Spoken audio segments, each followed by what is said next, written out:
Hello, this is FG back with you for Anbennar, continuing on with the Enteben campaign. The last episode, we largely finished off Laurent, and then we went and fought Gawed and took all of the Laurentish small country from them, which was cool, as well as Viswal, of course, which has been converted over to Bluefoot Halfling, which is a little bit unfortunate, but we can deal with that. Alright.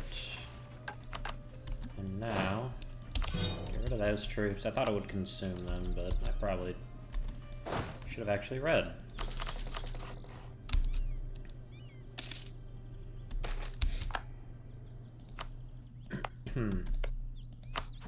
Alright. Eventually we will need to take that.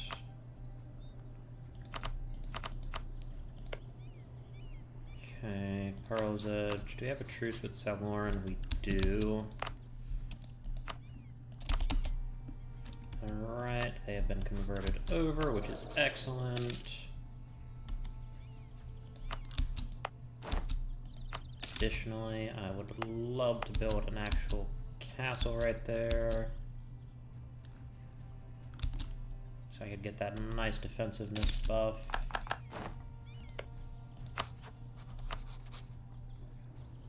Provinces this turn well.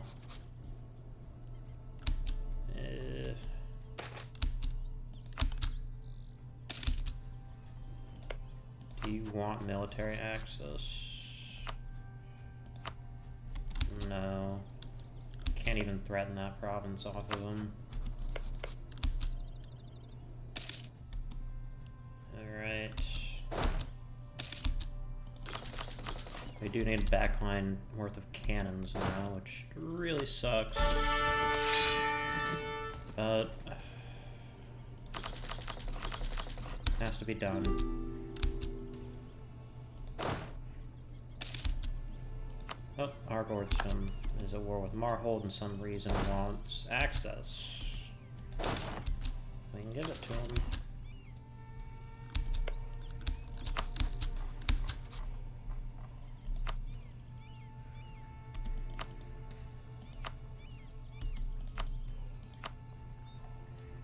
Who is the Emperor right now? Vern.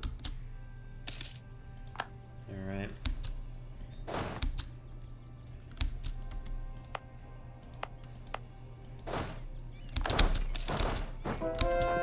That's good. Not that. That's kind of sucks. Alright. Magun and Small Country. As effective as the Castinorian zombies were, they had two major weaknesses. They were slow. When a Legion of the Dead was shambling towards you, it was difficult, if not impossible, for their commanders to organize a formation to quickly respond to unexpected attack, and they had a tendency to be left behind. If an army was en route, they rarely gave time for their undead allies to catch up. Magun and the other coalition commanders had time to reflect on this, and their solution to the undead was Aelkendar. A simple yet beautifully elegant, a grand fortress was built to withstand a siege for months, from which coalition forces could organize their cavalry headed by Magun, could harass legions, traveling across the small country, gradually but effectively nullifying them before they could pose a threat to the southern lands.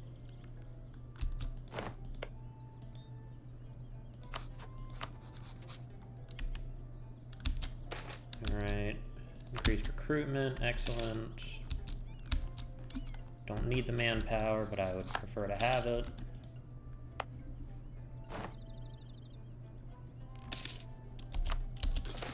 We're upgrading that. I cannot do that right now, unfortunately.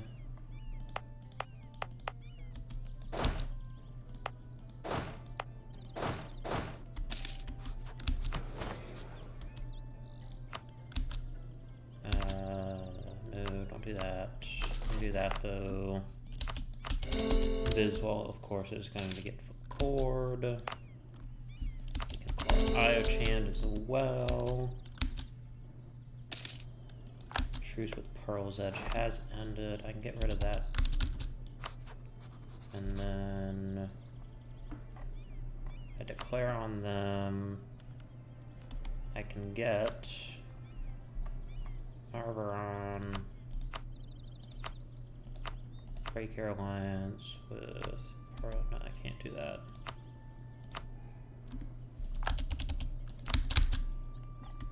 Alright, so we are going to grab quite a few provinces off of them.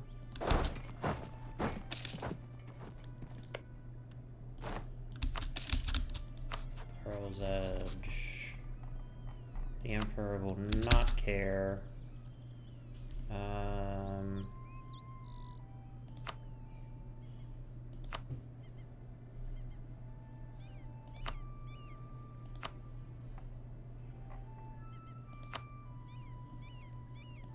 I don't really care that much right now.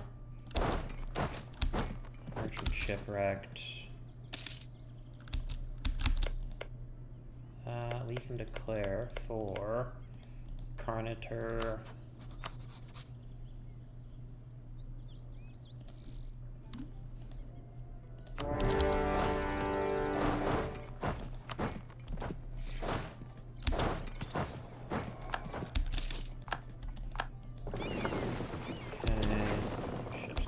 There. And these guys need to head this way. Matter of the Halflings. With the small country freed from its oppressors and its middle-level aristocracy curtailed, there is a chance like no other to change the way it is fundamentally organized. The tributes demanded of the Halflings were harsh and unfair, often taxing them twice in a row or more. There is an opportunity to perform a great deception. With only a little administrative work, the taxes administered to halflings could be raised to a level comparable. Yet, yeah. Why would we do that? Freedom. The Redfoot Halflings, the first group freed by our campaign, are already quickly settling into life within Enteben. Even though many fundamentals remain the same, they serve in our armies as the ones before, and they now pay taxes to us. It is without dispute that the deeper fundamentals have radically changed. Nothing can express this better than the formal knighting of Sir Freespark, the first of the Halfling Knights. Indeed, it is past time to bring this to the rest of Small Country. Let them know of freedom.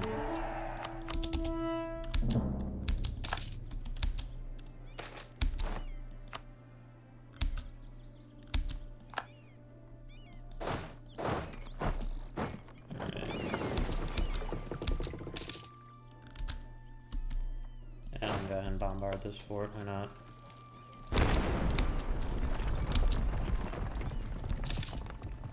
Dragon Cult vanquished. That sucks.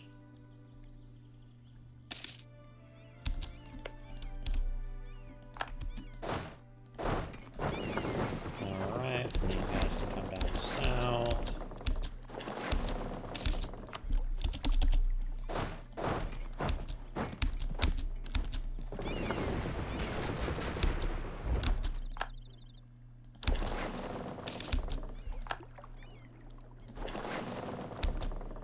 I'm gonna do this. Got that. Cardesti host.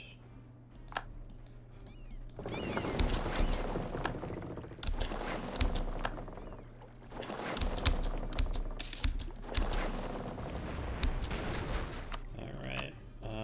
We take these provinces, leave them to their business.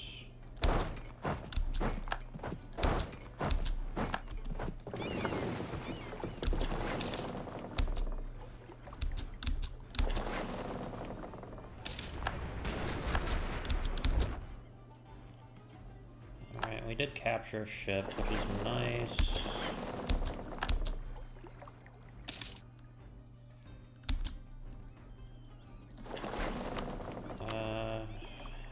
Do I care about port name? Not really.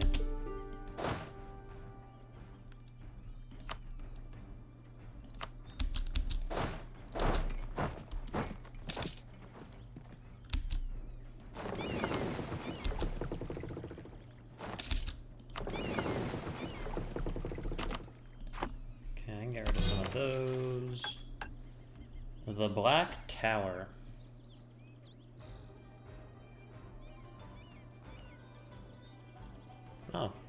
That's convenient. Vertesk had been a Castinorian city from the beginning. Well, its infamy was all Castinorian.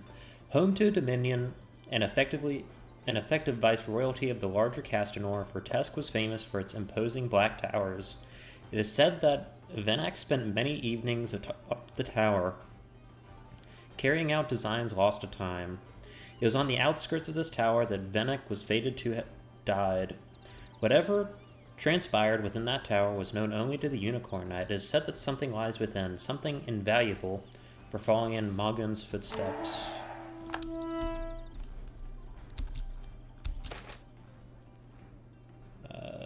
We will do that because we love our halflings, even though they're a little bit weird.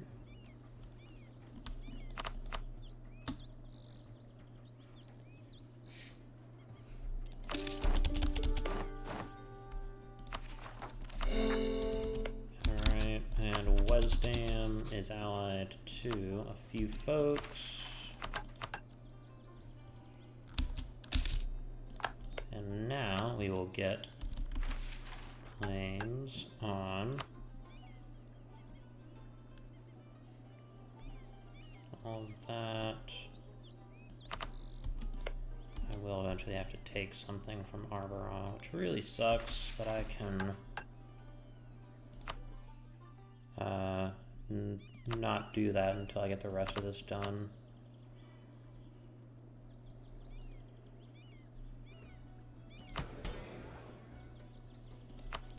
Okay, so from, where is it?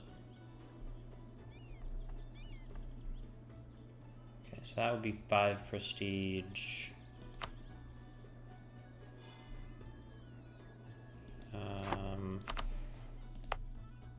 Build a house of worship right there.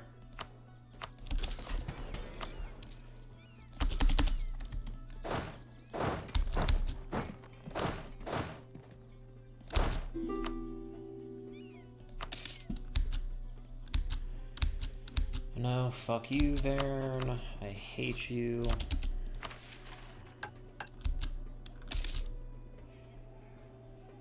Okay, recall that.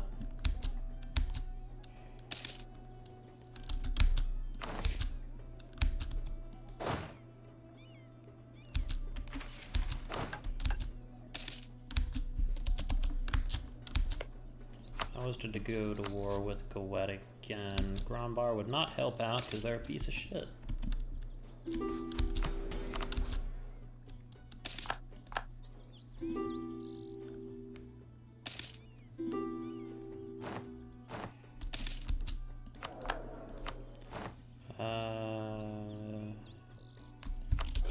Yeah, I'm up to 3.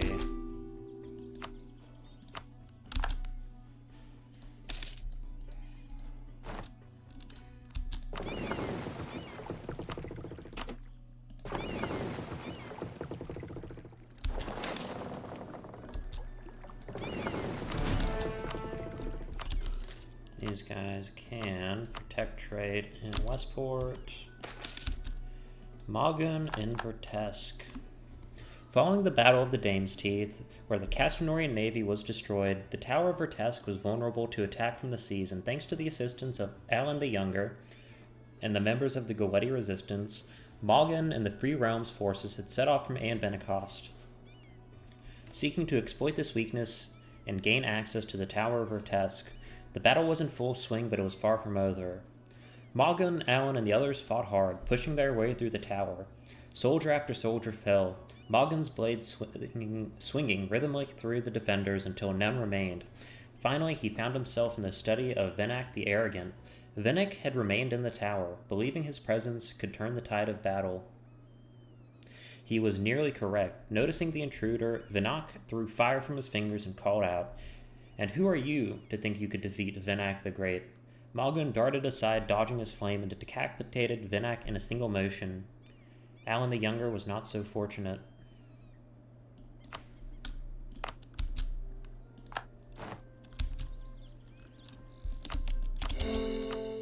Alright, when can I annex you? 1895. Alright, let's improve relations.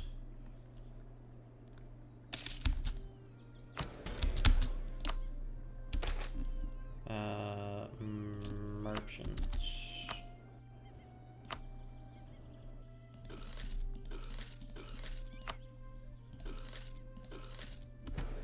He doesn't want 58, 59.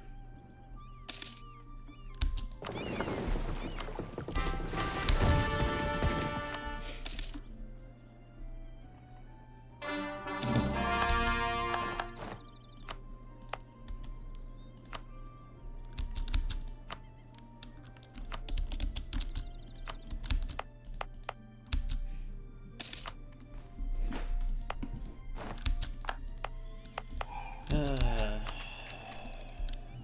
take that.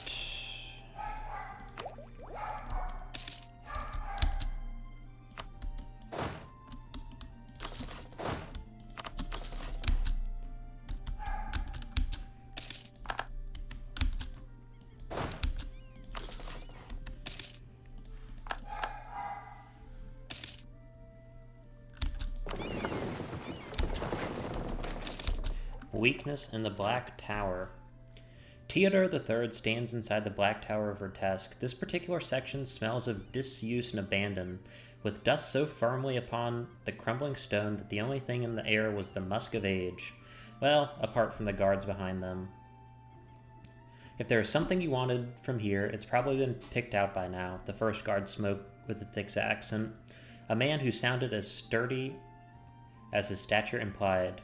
Theodore III wandered off with a simple shake of the hand. Even so, the pair watched on as Theodore III claimed a chunk of stone from the crumbling interior. The whole scene was supported by a gentle clicking of the second guard squeezing a bag. A thought crossed Theodore III's mind. Were these guards not corrupt? It was one thing to offer them money, but another thing entirely to accept it. Perhaps they ought to be turned in on the way out?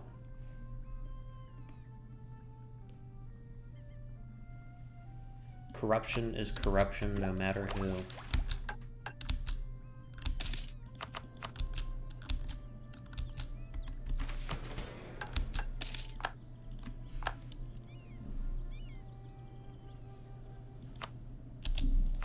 Alright, so if I hand this out again, it'd be 10. Alright.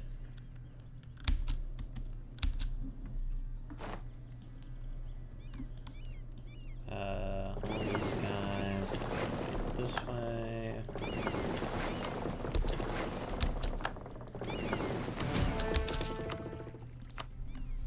Westport, alright. Encourage that.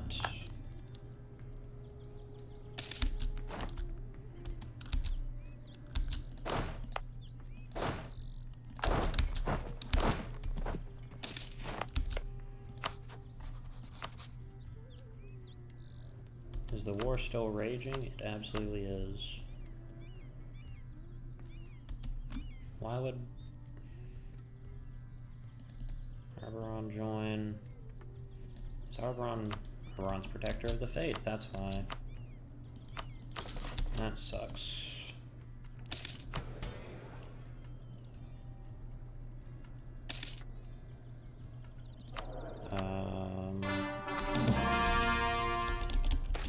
Alright, excellent year. Yeah, whatever.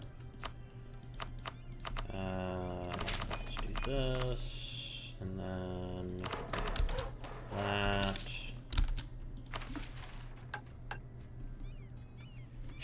It was a climactic squabble, but a myriad princes of Carniteria have come under our lordship. Though much of the local nobility is of belligerent character, they are good stewards to the subjects and do not place them in undue peril. In order to complete this integration, we will need to rid them of the titles they currently possess and grant them new recognition in our state. This way, Carniteria will be formally out of the domain of the Empire, not just in fact. Alright, I can get rid of that fort.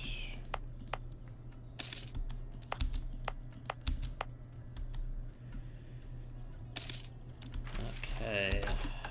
I can get rid of that. I can get rid of that fort.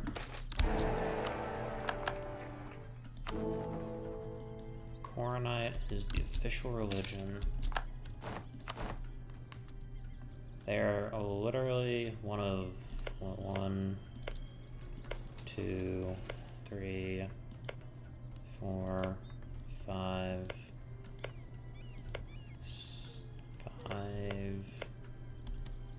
6, 7 Koronite nations in the Empire. Wow. Catarata, yep.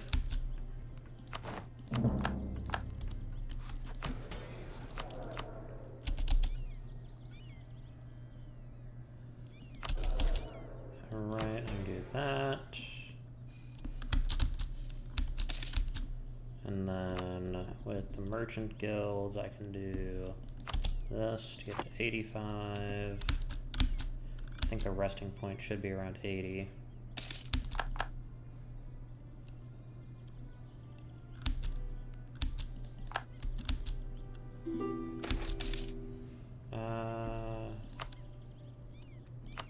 Sure. Let me go ahead and put a spy network on them. Need to beat Colette up again, which we can do in a year, which will be excellent.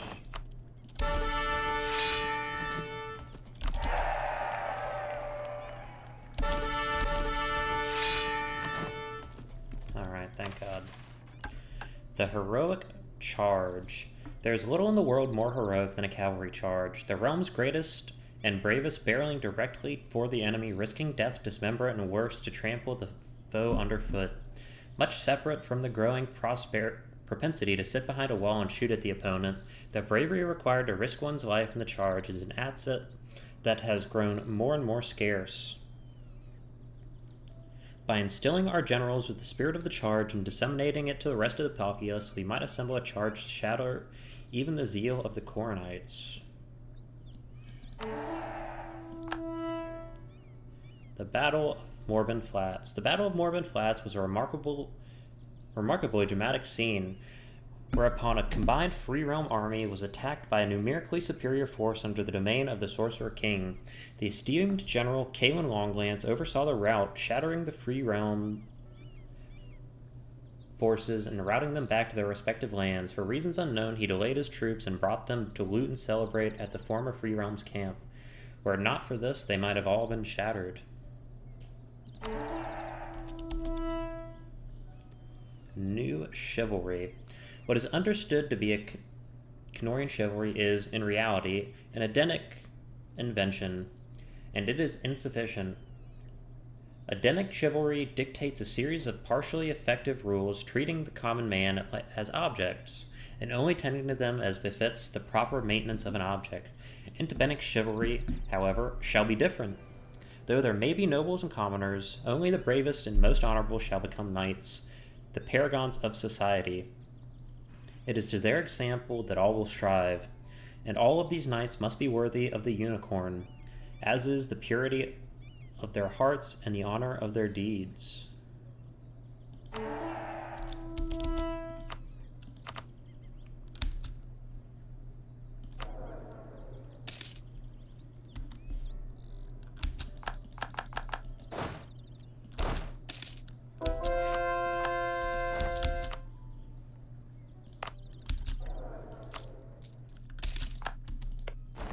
Alright.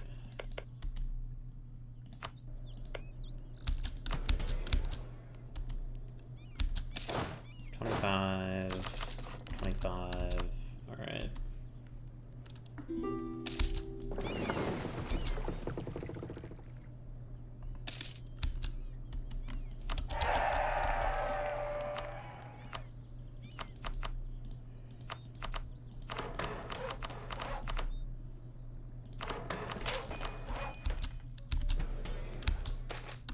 A halfling's gift.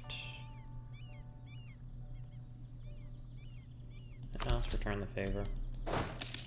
It's only polite. Hey, and our general is named Magun. That is a good omen. And then I can do protected burials.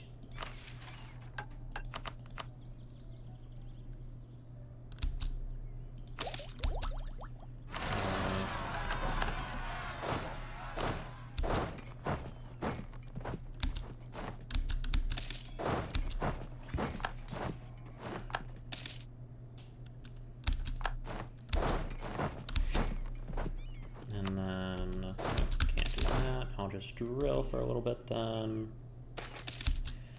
Magan and Morban. For 14 days, a full fortnight, the armies had camped, and there was still no sign of battle. Magan was beginning to wonder if the two armies would ever engage, or if this routine of clearing out the camp and marching into formation only to return to camp at nightfall would continue until one or both of the armies starved. Magan's band was on water collection duty, a simple but essential task. As Magan approached the river, he saw a group of Castanorians already drawing water, and sensing opportunity, ordered his men to prepare to attack. The Castanorians were quick to rally to the river, calling for a response from the Free Realms, and within 2 hours what had begun as a minor skirmish had escalated into full battle, with the skirmish's location marking the northern flank. The battle Magan could see was going poorly, and the Castanorian forces pushed hard against the Gauedi infantry. Sensing disaster, Magan gave the order, and his band broke off from the Castanorians they had engaged. So long as they could relieve that flank before Alan the Older has fallen. A cry rose up from the field. The Gauedi line crumpled, and the Free Realms were rounded. The day was lost.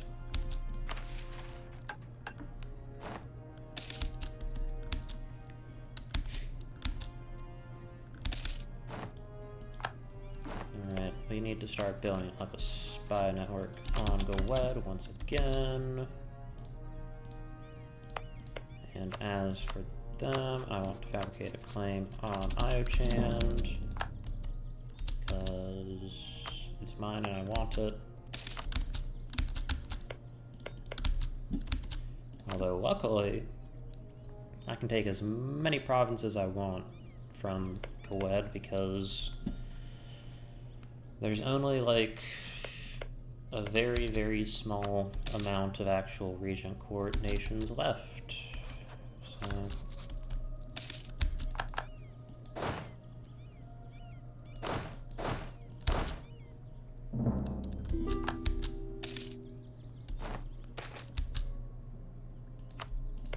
what does their army look like? It's actually smaller than ours now. Let's go with an annexed vassal. Shouldn't take us too long.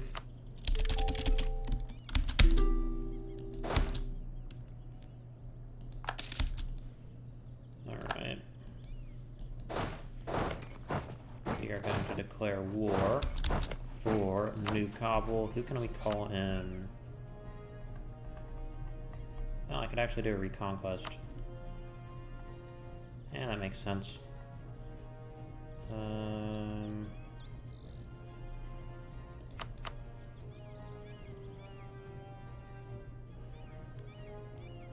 Silverforge, Beefpact, Canlay, Top Manor, what is that? Top Manor Grange? Alright. Economy-wise, I want to send them a 400 ducat gift, military ideas. Yes, it's very cool.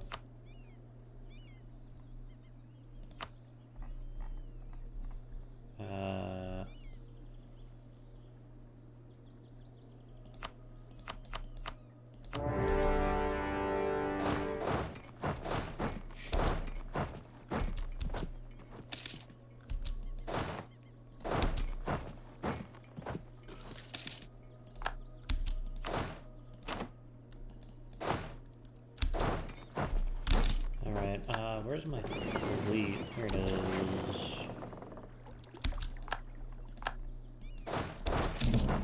Morban Memorial. Teeter III stood in front of a humble yet assuredly not small crowd. To his back was a wide tarp, flanked by a pair of wizards in knee-length Demarian blue robes and covered in pointy hats. With a single sweep of the hands from the Emperor, the wizards lifted the tarp off the shape, revealing a grayish statue underneath. It was an eagle standing atop a crown fashioned of gravestones. The likeness of soldiers surrounded it, and the stone capturing a variety of poses, faces, and states of being as much of an experiment as it was a shot of wounded soldiers. Of the audience present, most are learned noblemen, individuals learned in matters of history. They expect a speech, something to contextualize the memorial to a foreign people. Theodore III can certainly improvise something sufficient, but he must decide in the split second how to take it. Ancient bonds with the Galetti forged of iron.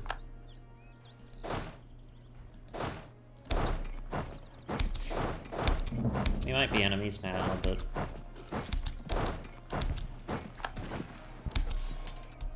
it took both of us together, the Laurentish and the Galettis, to finish off the Sorcerer King, so...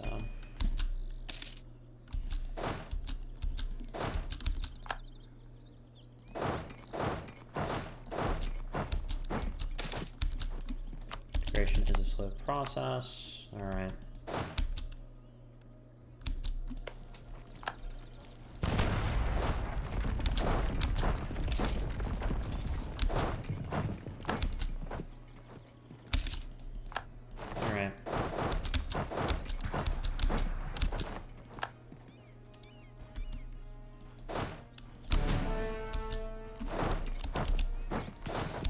Yeah, they can die. Unfortunately. Oh, there goes a commandant. Law enforcement. No, actually, morale. Morale's fine.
Lost a lot more men than I was hoping, but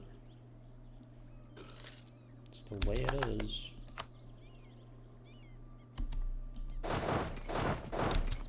At least most of them died in glorious combat.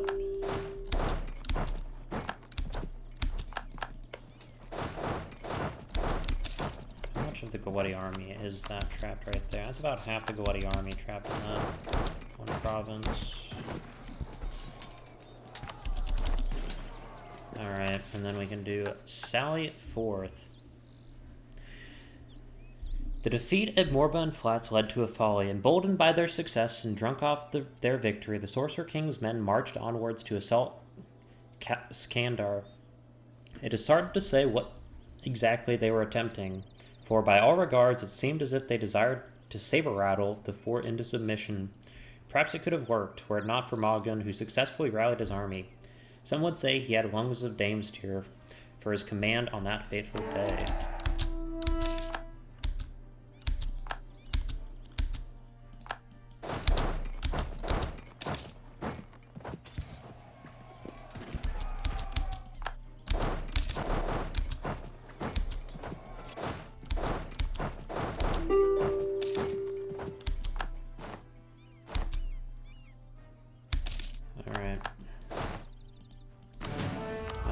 Basically tapped out on manpower now. Yay.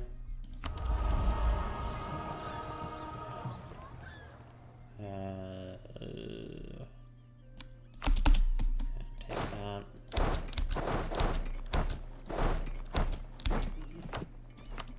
Alright, so...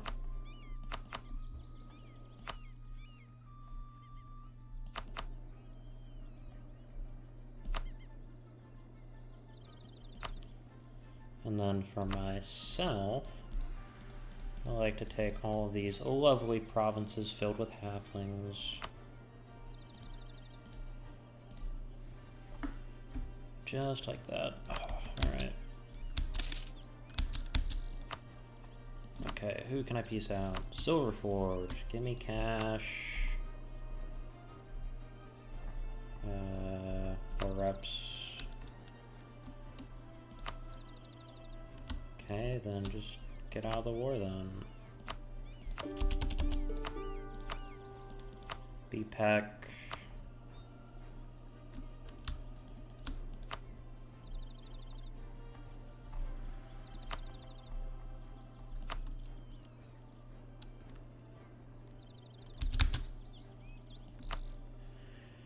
Get rid of that. Alright, make me siege down B-Pack then. Bastards. I always forget that B-Pack kind of fucking sucks. Like, terrain-wise. Most of it's a marsh. One of its only good provinces is Orston, which they don't even control.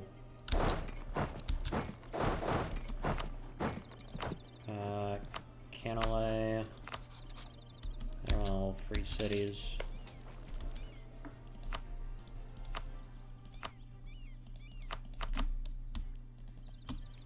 Cash, as well as a forced religion and war reps.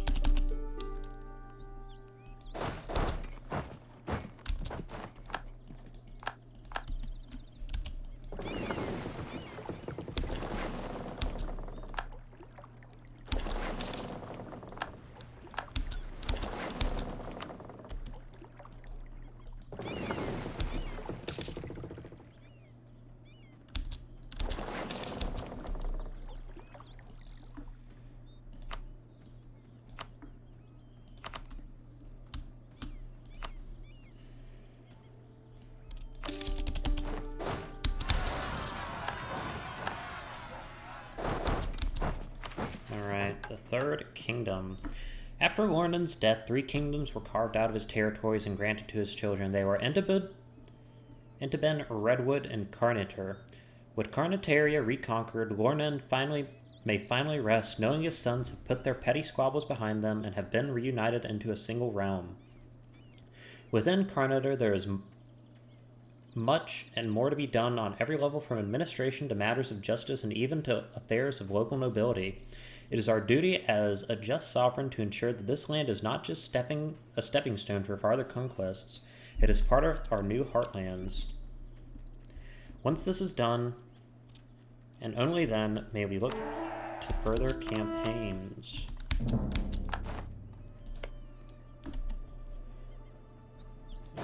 Alright, we're gonna go do that.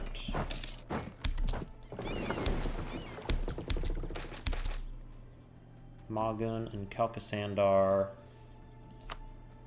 What else? Do I need anything else for this last one?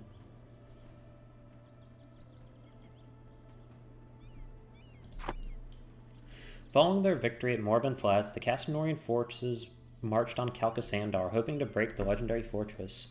Meanwhile, however, the previously defeated Free Realms army had rallied in Gwed and had rapidly marched south, seeking and, with the assistance of the defenders of Kalkasandar, broke the siege and destroyed the Castinorian army there, leaving its gauntlet wide open for a Free Realm invasion.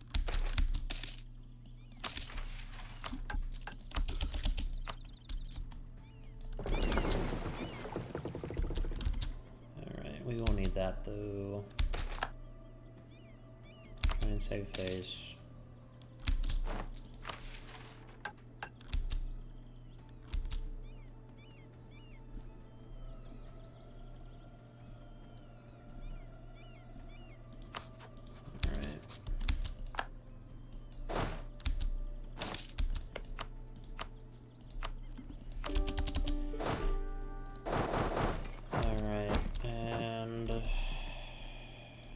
Let's head up north. Do they want to hand over all of these provinces? They absolutely do not.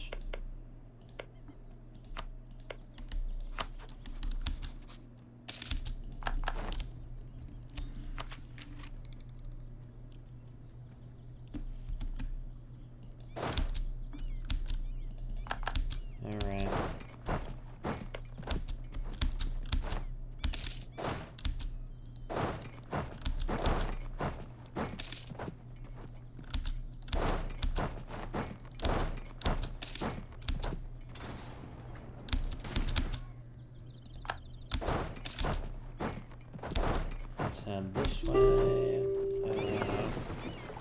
actually send this fleet this way, up north. Excellent.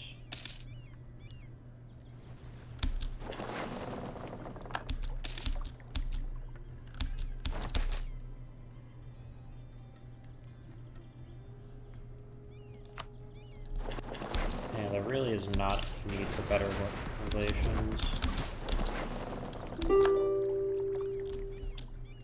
Okay, I don't want to do that.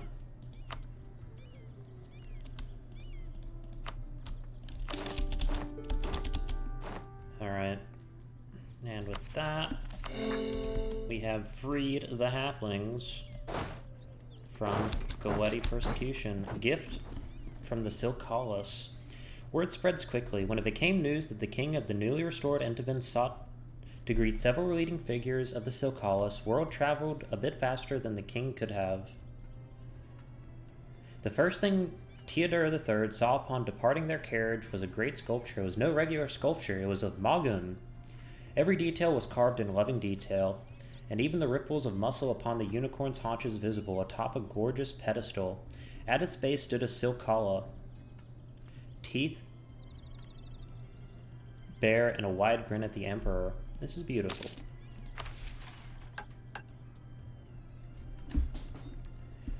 The halflings are freed from their old overlords. Under our guidance, the nobility and the guildmasters reach wealth and prosperity.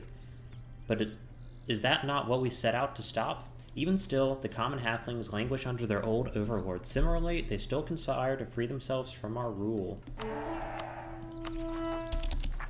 Alright.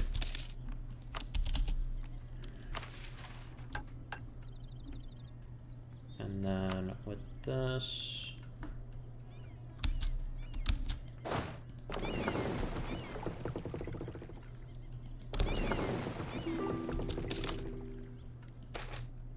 Global trade. Okay, I won't do that quite yet. Two of a kind.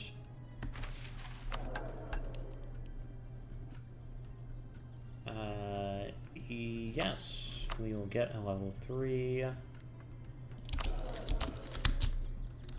Right.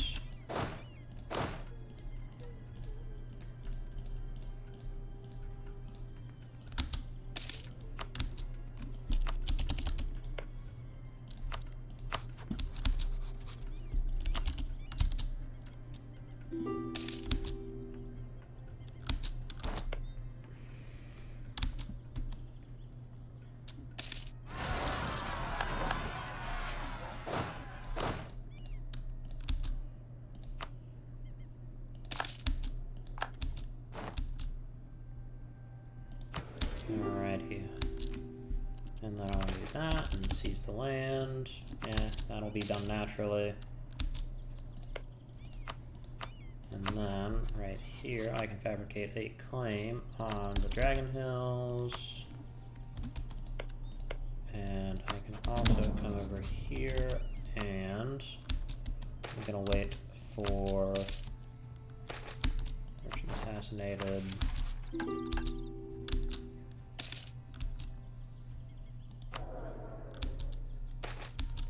Times of need. Yeah, give me some more men. It's probably the first time I've ever picked that option. Sure, 2,500 manpower. Absolutely excellent. And because we just dunked on Galed so hard, the gnomes feel comfortable to actually invade. Let me actually take a look at what the rest of the world looks like. The Neuradicans have done quite well. And Vanberry Guild. Obviously converted. Sandlib's done well. Sister Mark exists.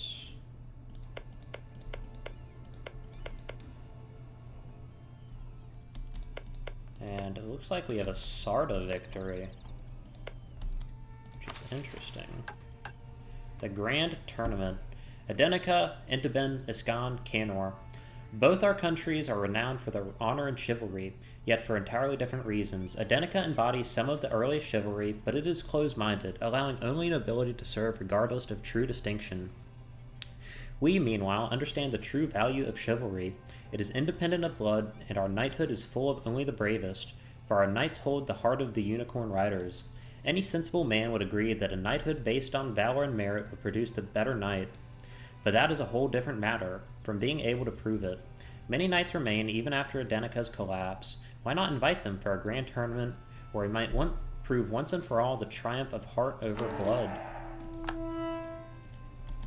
Is there any Edenicans around? There is not. Some of these provinces can flip to Ascani cultures just through migration, but we've had a very green Ascan, put it mildly.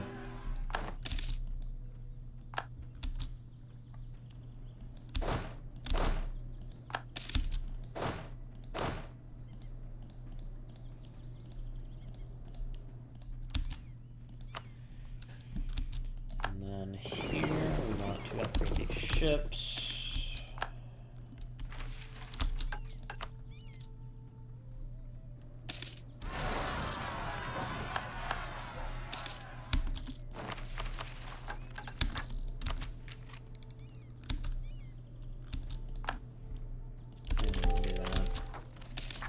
That also fixes overextension, which is lovely.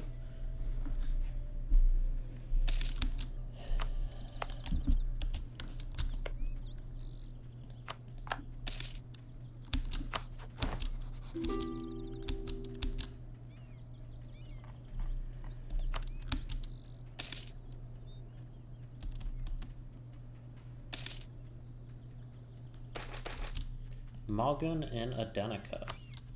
The end of the reign of the Sorcerer King was drawing near. His forces had been turned aside in the fields, and his acolytes were, or so it seemed, all dead. He had fled to Trialmount for a final showdown, a battle fit for only the finest warriors of the coalition. Malgun was not a poor fighter, yet his ability to ride did not translate well onto a mountain. So he was one of those who needed to stay back. The Edenicans, grateful for their liberation, saw fit to introduce the elves to one of the finest sports in Canor, jousting. During this tournament, the Edenicans were impressed by the prowess of Malgun, and with few able to defeat his in the joust. Especially not while Malgun was atop his unicorn, and thanks to this, his recent knighthood granted him the moniker for which he is best known. No longer would he simply be known simply as Malgun of Ordning, for now he was Malgun the Unicorn Knight. What a rider.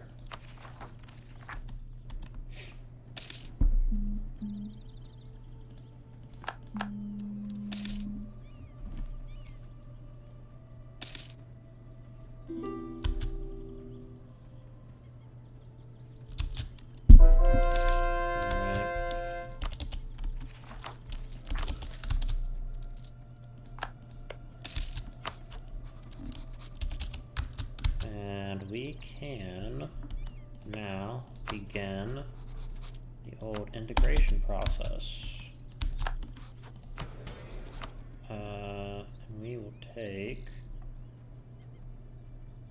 ability integration policy, and here we want to transfer their trade power to us, and then we can send them a gift. And with that, we can do Old Friends. The dwarves inhabiting Rubyhold can be likened to a kindly grandfather, watching the younger states of the region squabble in battle without the strength to stand up and stop them. Their relations can be well summarized by a desire to keep the status quo as considered by their patronage of Lorraine. Now that we have defeated the old hegemon and have usurped their place, it should be a simpler, if somewhat difficult, matter to bring the Ruby Dwarves around to our side.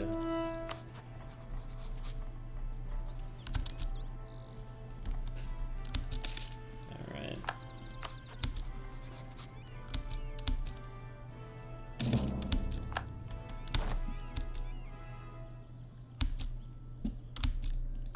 Oh, I got found out. Let's just go ahead and fabricate a claim there. Why not? clerics purge the vampires. Alright. Yeah, reap the administrative benefits.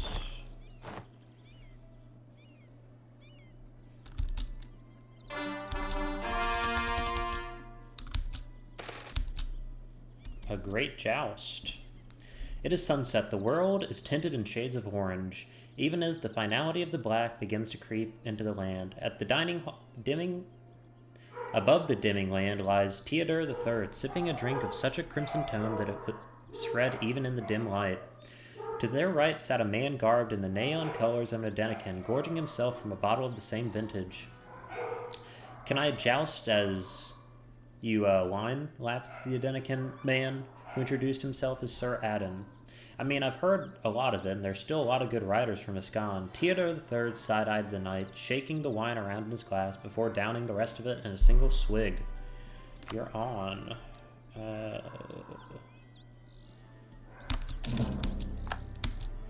Alright.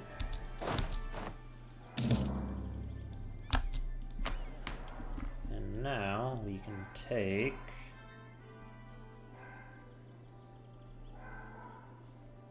this one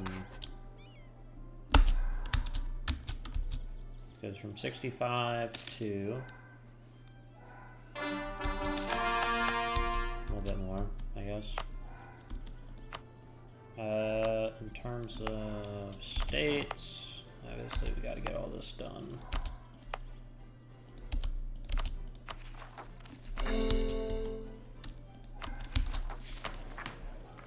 We now have the halflings all under our rule, which is lovely. Is there anyone who would be our vassal? Silent Repose. Portnam would be our vassal. I can do that.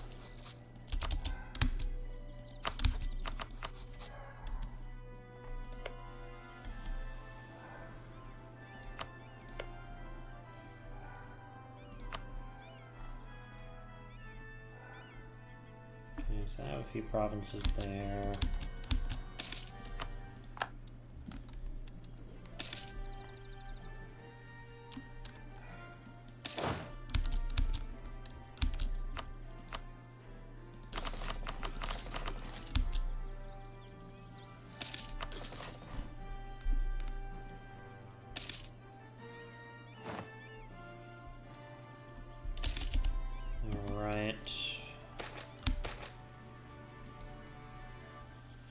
Execute him for treason.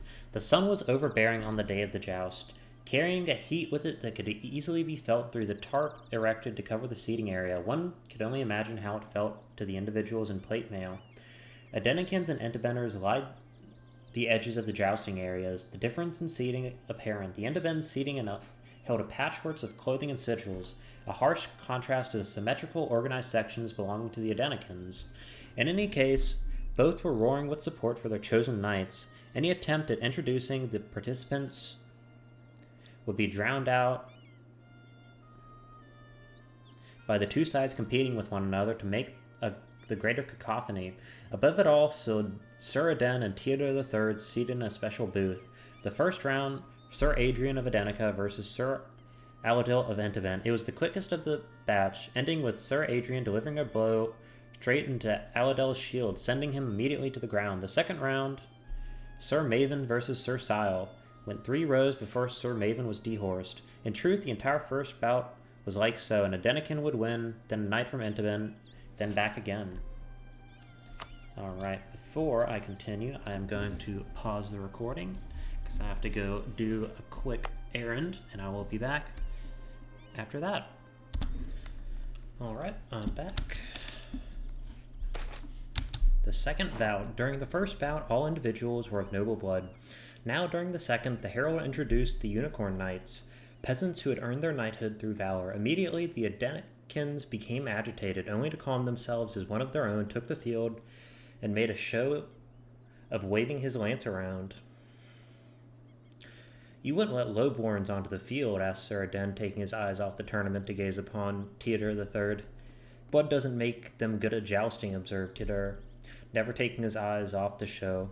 They were soon vindicated as, for the first Lone-born night, Sir Lawrence toppled the Adenicon with a thrust of the lance, sending the man not only off his horse but into the air besides. "This is unbelievable," said Sir Aden, forced to watch as one peasant after another toppled his knights once and again and again. "Really, they earned their spots here, I assure you."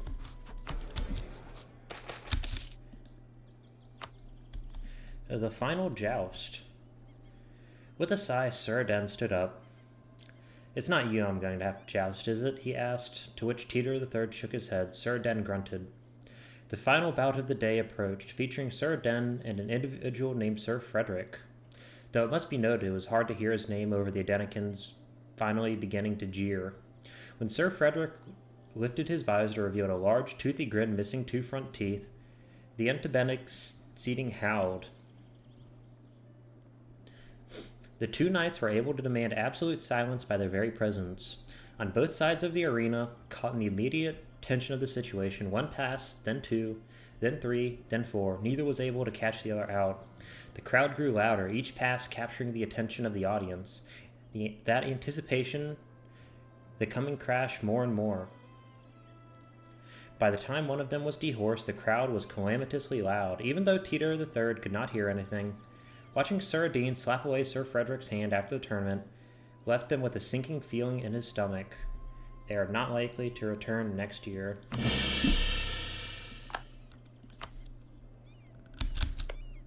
What province did we... Oh, the provinces.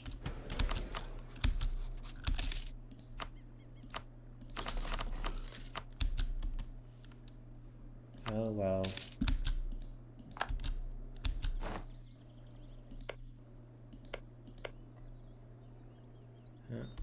They don't have 4 there anymore. Alright.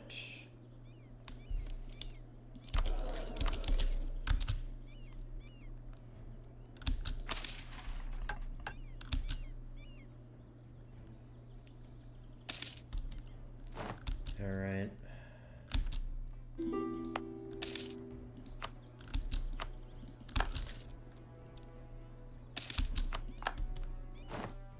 I guess that's it.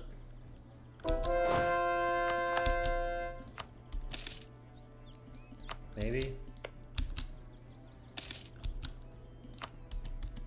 Alright. Do that.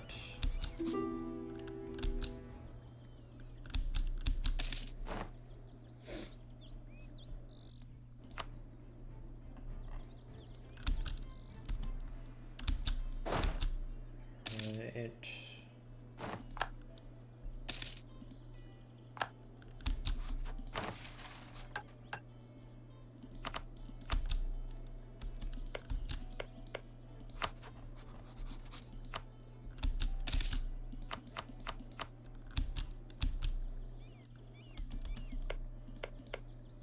Does Arboron want any of those provinces? They absolutely do.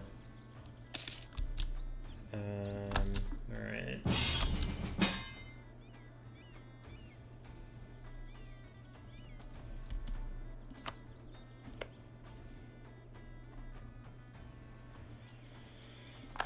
Sure.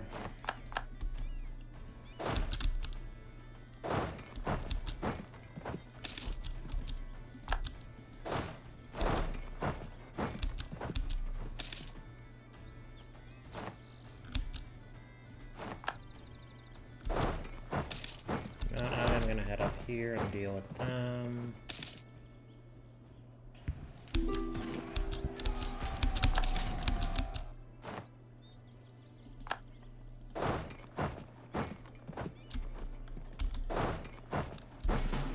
Alright, and the other half can go to more. Cobb. Alright. Let's actually get 1, 2, 3, 4, 5, 6 more galleons. And to go along with that, I will build a whole bunch of shipyards.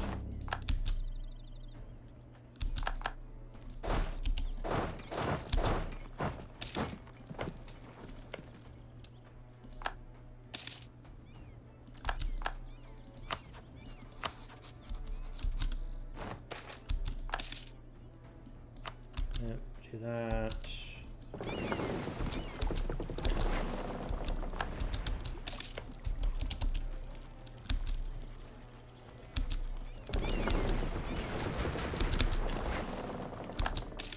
No point in fighting that. Alright, there goes Stalbor. Additionally, I should build a flagship. Heavy ships, fleet morale, fleet engagement width, fleet movement speed.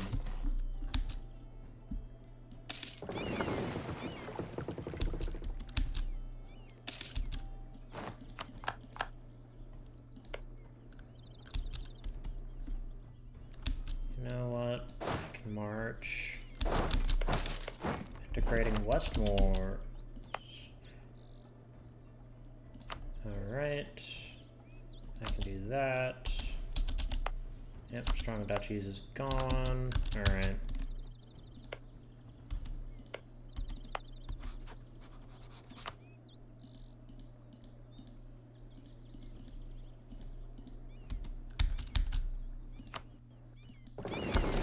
Shit. Learning from a traveler.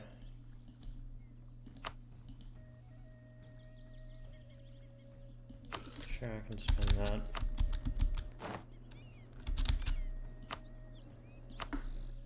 And then I want to build a few more shipyards.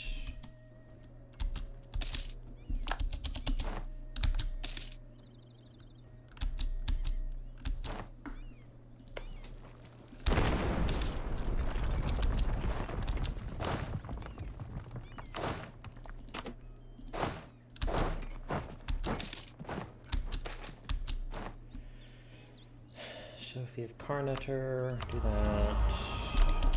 More score cost versus religious enemies, fine. I can actually go ahead and build a fort there.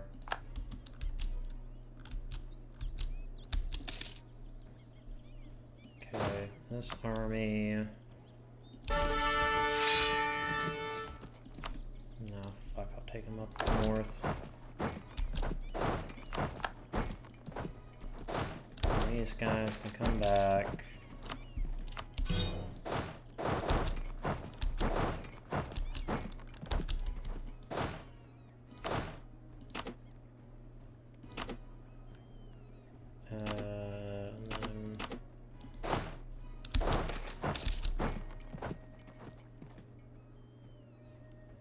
Yeah, we want to keep our Runeborn happy. Where are they? Half-Elven. Have any of them migrated here? Human majority.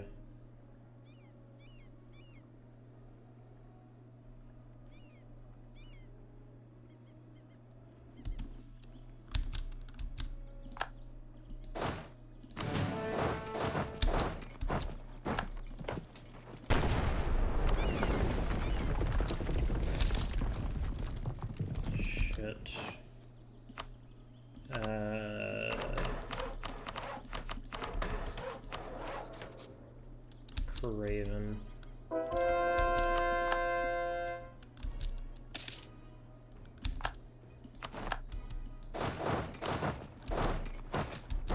Prospering times. Yeah, might as well build that up.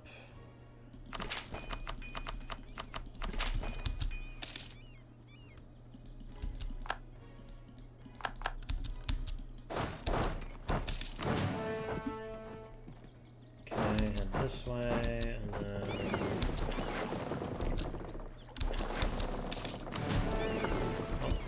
there is shipyards, like that. All right.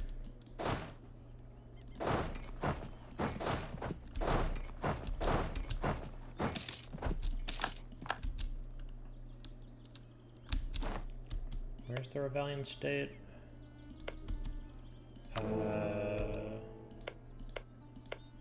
Shiende.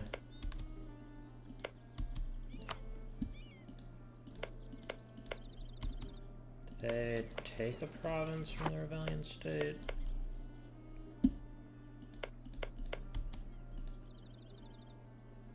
Who are we fighting against? Silent Repose? Where is the rebellion state?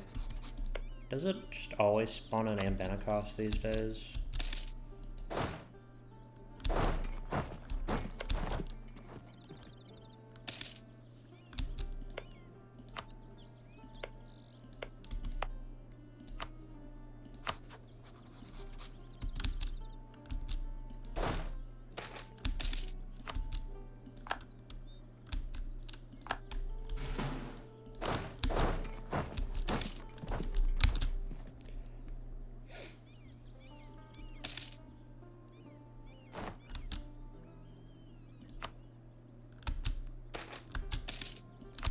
The admin, alright.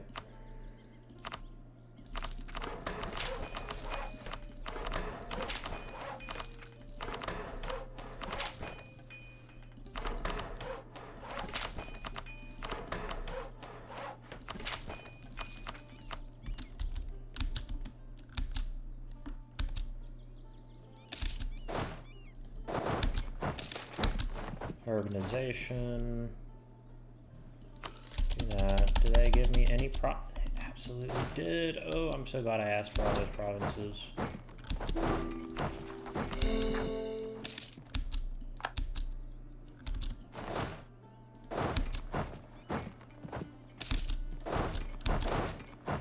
More the merrier. Alright, that is excellent.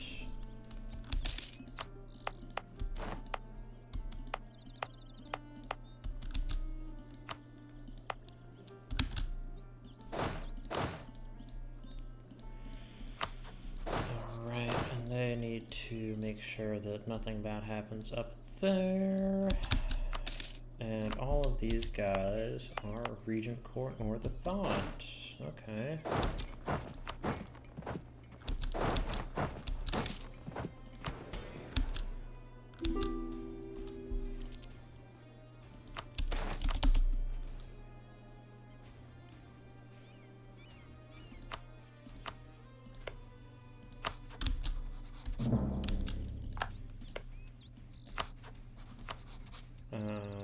What if I threaten war for...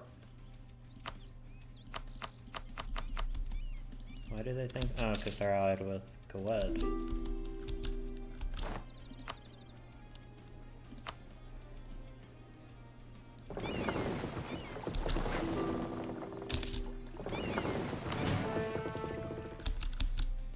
Right, there's my flagship. Let me get another few galleons, and let me get, right now I can just get 20.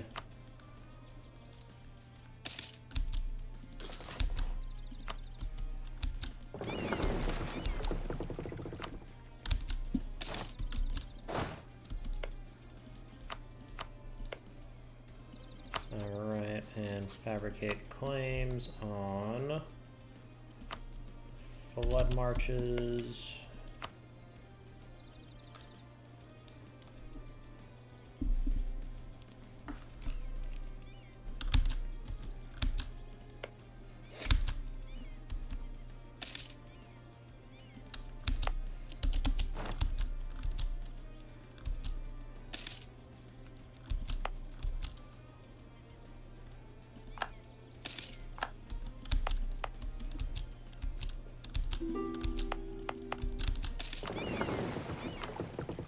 These guys protect trade in Westport. And where are my ships? Get another run of trade ships.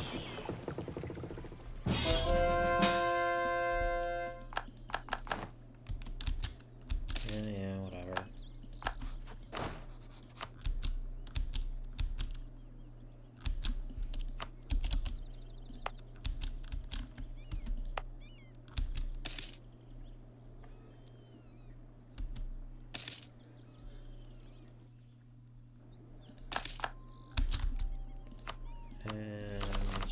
few more governing capacity buildings.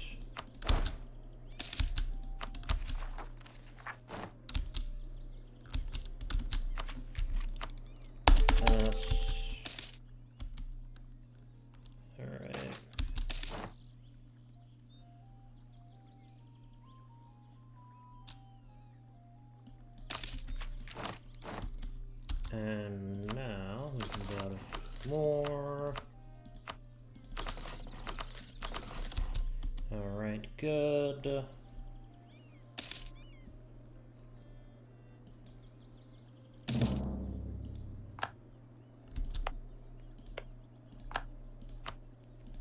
Let me fabricate on the west mounts. Alright.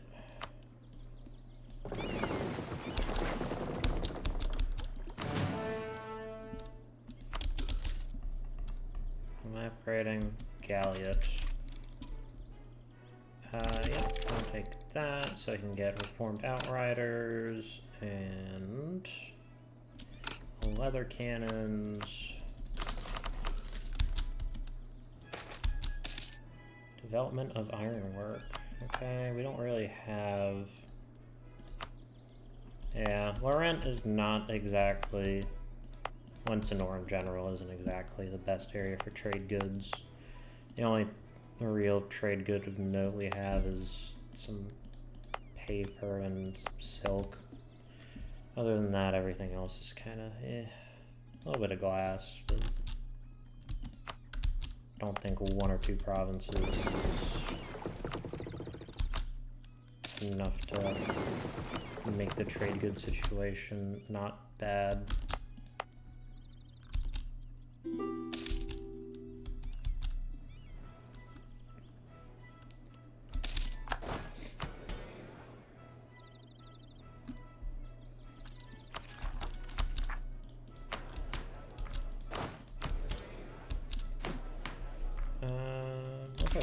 Nobility. Wondrous diplomats, protected burials, patronage of the arts.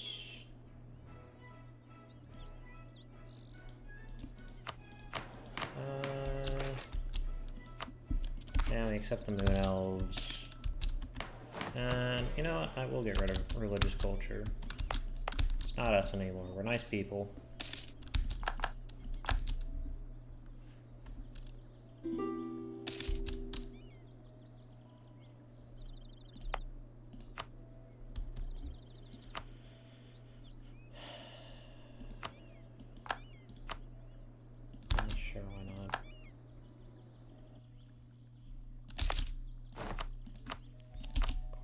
Advancement effort down, do that. And then we want quality.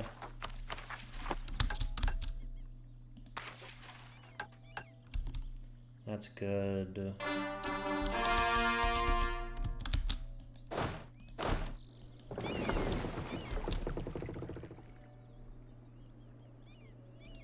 Yeah, we'll just keep it as that for now. Good for them.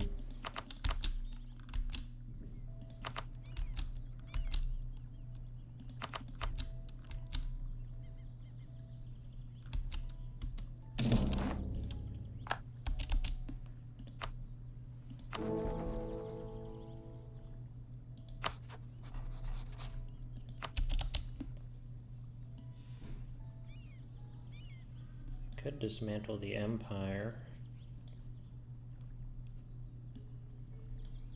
Stalin and Tear. I should be able to get both of them as allies. Tear and nope. Stalin, which is an OPM. Yeah, we're gonna disintegrate the carcass of the Empire.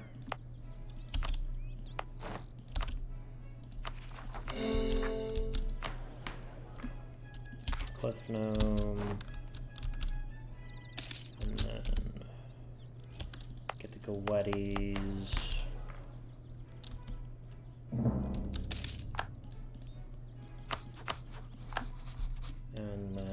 adjudicate a claim on Gowet itself. Excellent.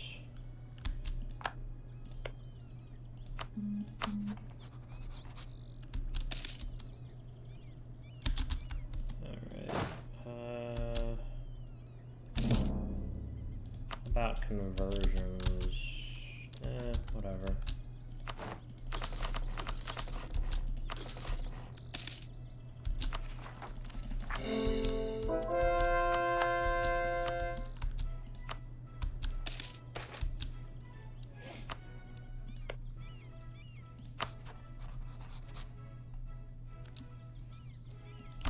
Tear.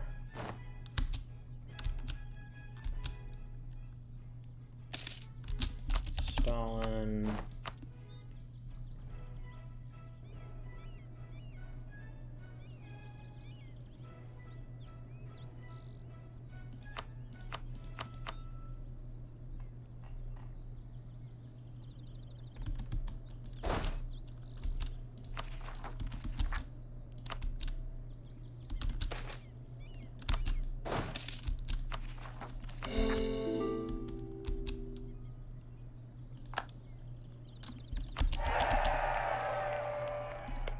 Tear is Hershey as well. Alright,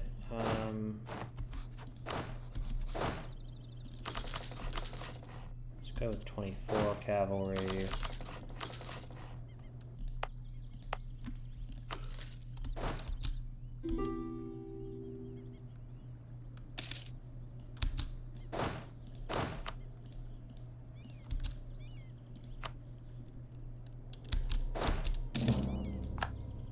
Okay.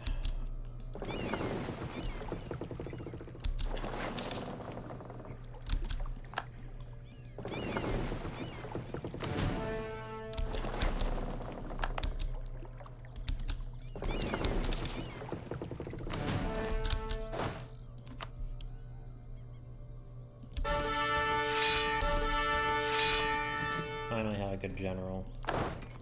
Excellent.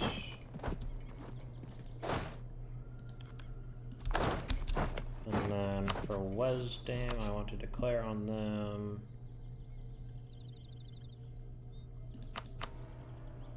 Call them in. Arboron is not a GP. Alright, I can do that.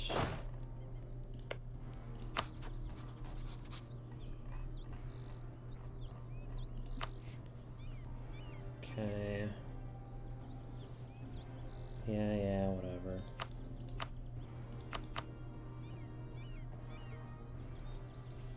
Grombar has fully debt spiraled. I don't know why they're not declaring bankruptcy, because that amount of debt is absolutely ludicrous. Let's go with Wesdam itself, and we'll call them in.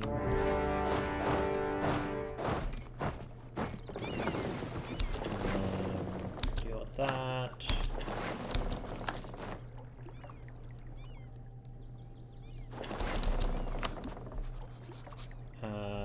I won't call Stalin or anyone else in.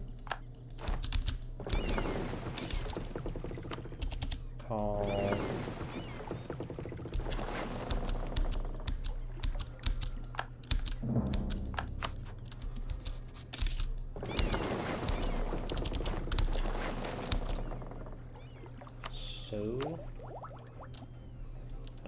yep, take that.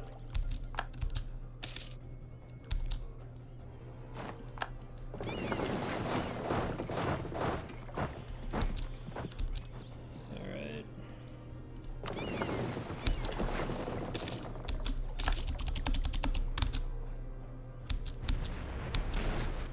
And I will actually send an army to go deal with the gnomes. Don't even know why the gnomes are joining this war. I mean, they're allied, but I mean, like, a grander why are they allied? Okay, this is the good general.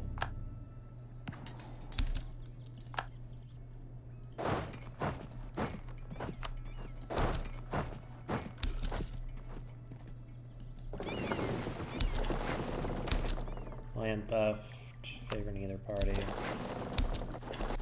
The nobility can suck it.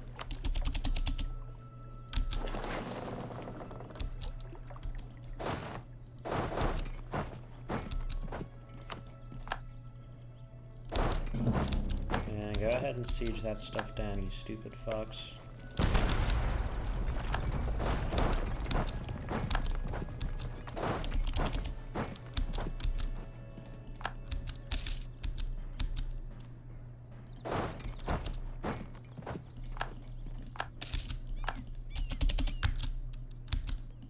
Alright, is the gnomish hierarchy willing to get out?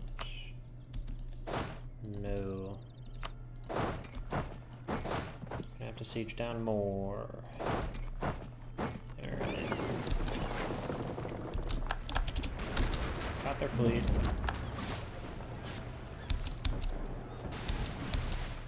Okay. We won, but we didn't sink anything. Oh, game wanted to take a moment.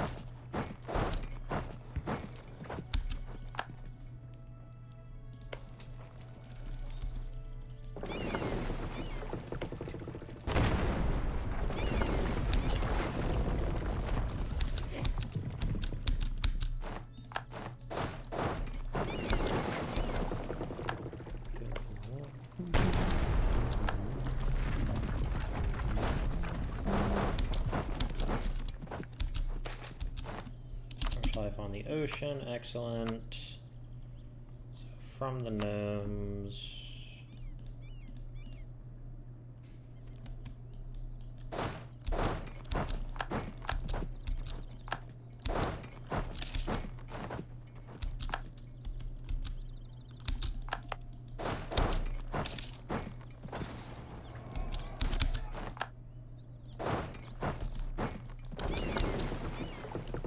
Alright, so we lost 5 heavies.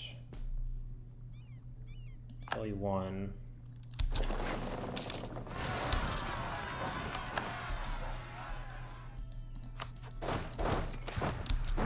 We rule. Alright.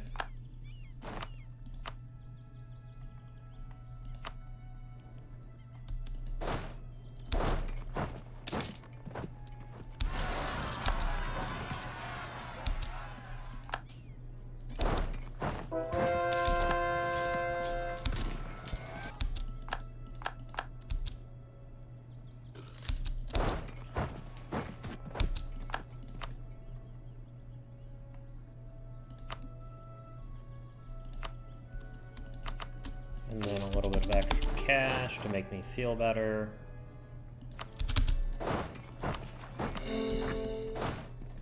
Alright. These are some super high, well, one of these is a super high dev province. And it is permanent Dames tier. The best kind of Dames tier.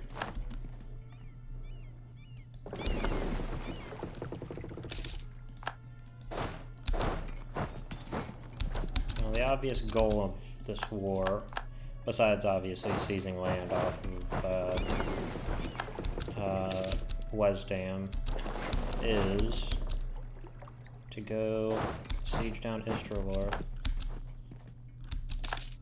And like that, I shall have dismantled the Empire. I mean, the Empire has effectively been dead.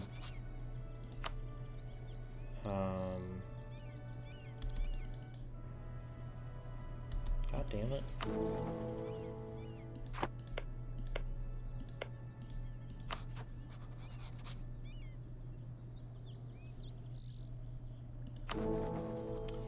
Alright, maybe not.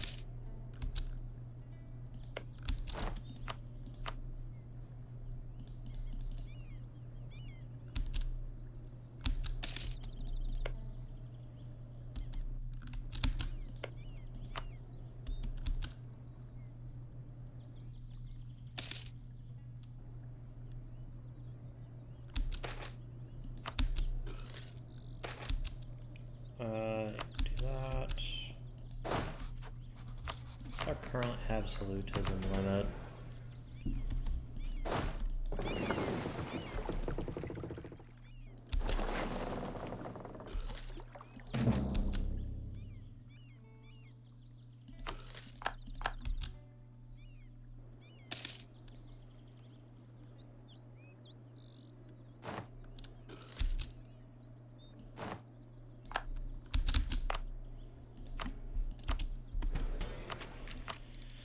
Alright, now we need 4,000 ducats.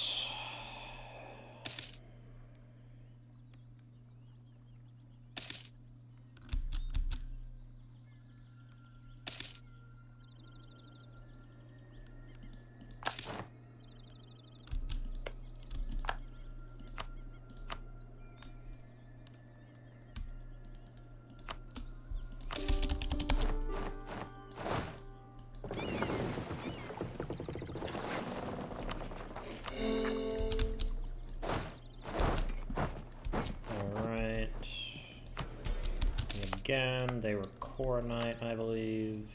Yeah. That doesn't even make people upset. News of the Karashi drill. Hello!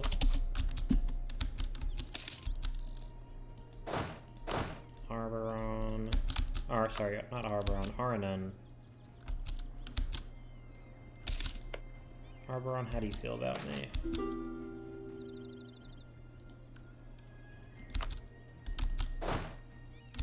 Quarantine, go ahead and do that.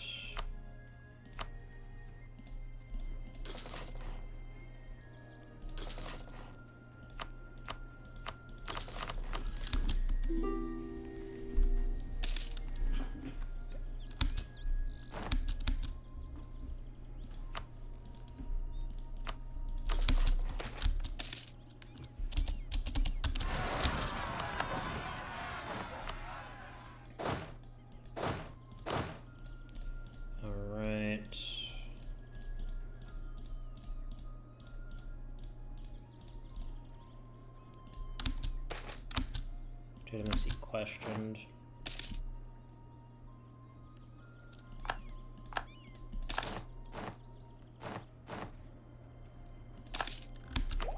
And then take that. Alright, only 70%.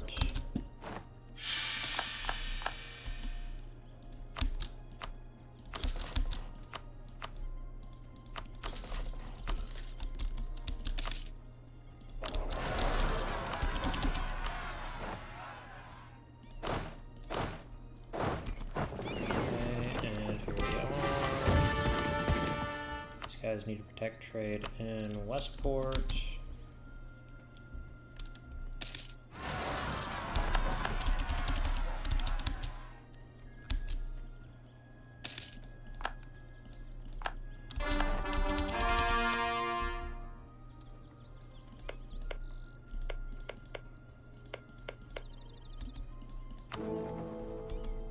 Anbennar. Indlebury is a free city.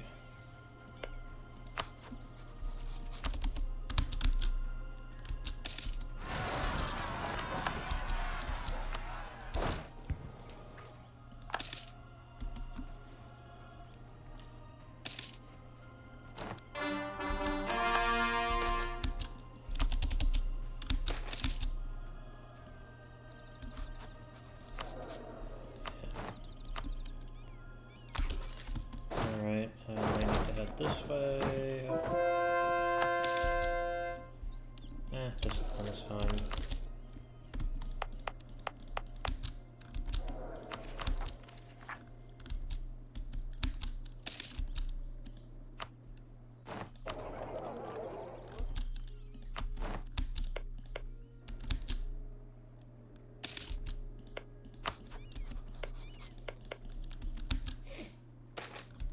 Marital bliss. Alright, there they go. Gwed. It's not worth it. Go for Eagle Crest.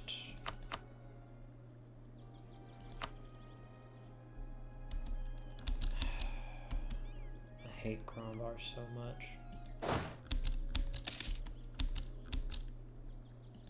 They're so worthless. I don't even know why. I'm only allied to them, so no one declares a coalition on me.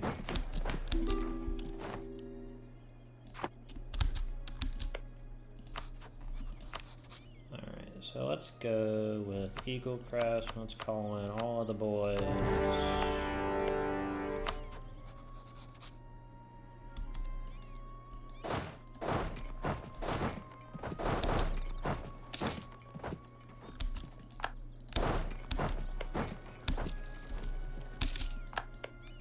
Worrisome. Alright, where are my ships? This one goes right that way.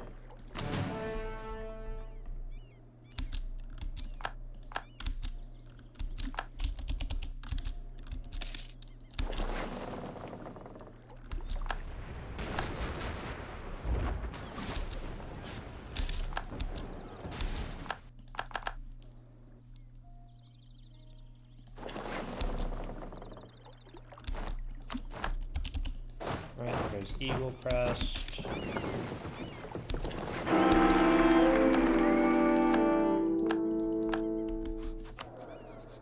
Alright, that's better.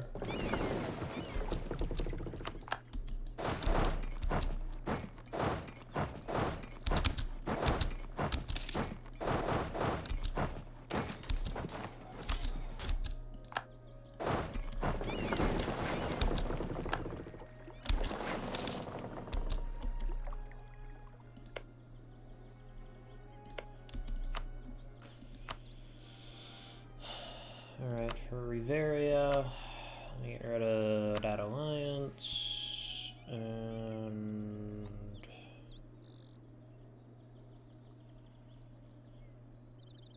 yeah, I don't care about the rest of those.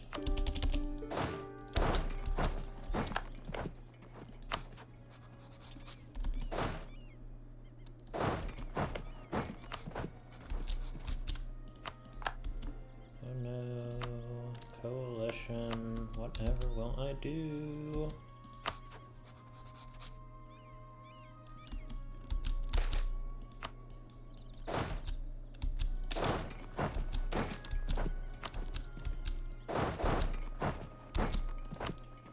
Alright, so we will take these provinces and then these provinces.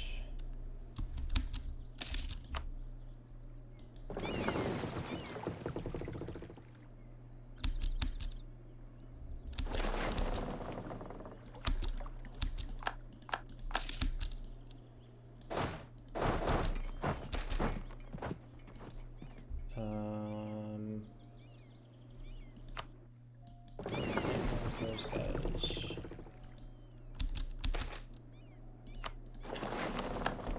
There's Vertusk.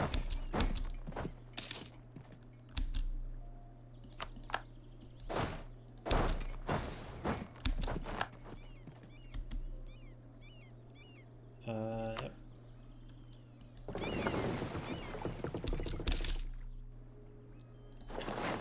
Oh, there's Casa. Is that the form? No, it's not the formable.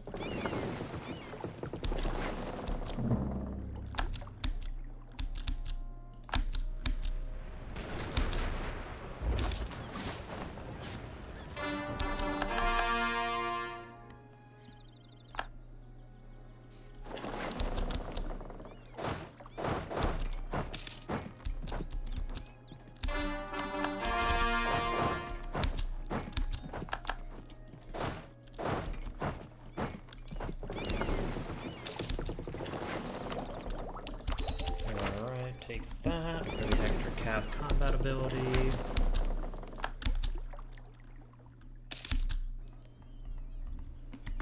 Alright.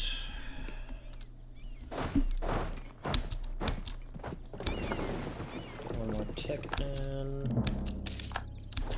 Alright.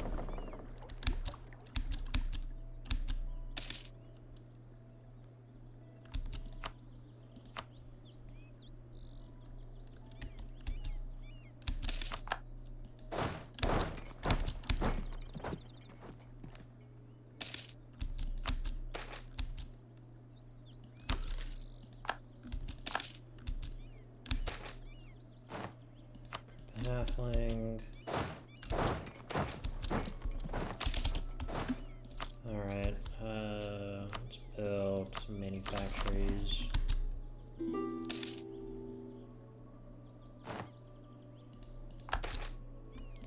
Good riddance. Alright. That I'm good. Well, if you don't want to give me money, we can always keep going.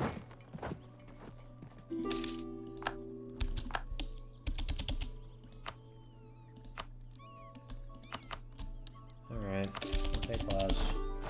But that links our land up. So now we already have linked our land up with what we conquered from the Westmoors, which is lovely.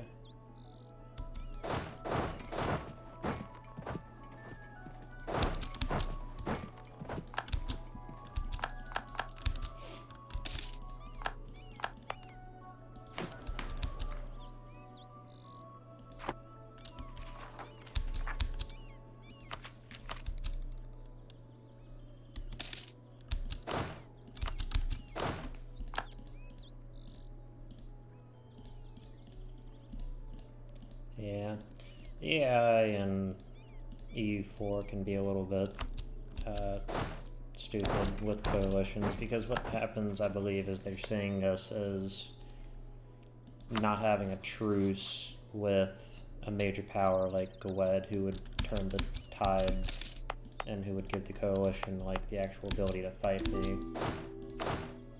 However, I don't think it understands that we will eventually have a truce.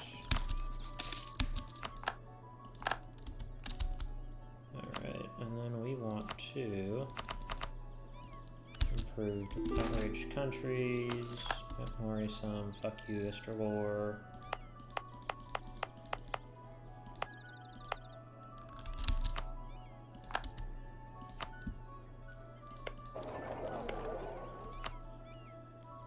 They hate me a lot.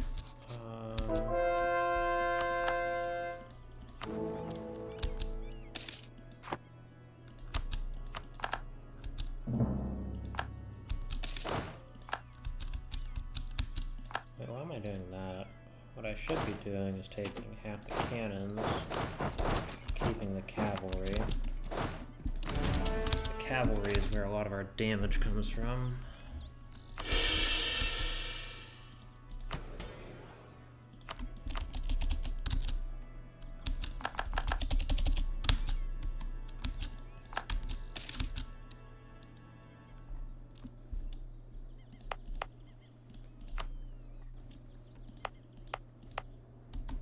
I forgot to take the province, but it's not that big of a deal.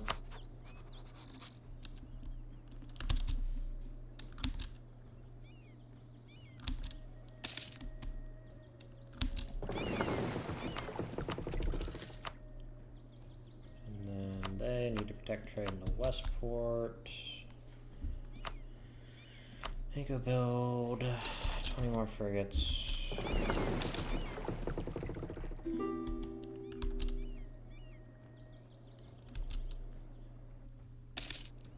No wax, I am saving up money.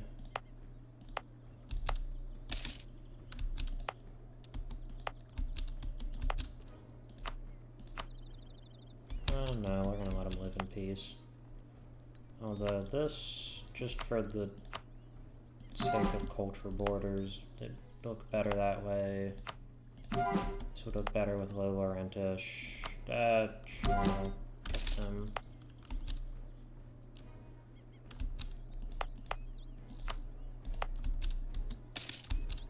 Just to fix the state borders.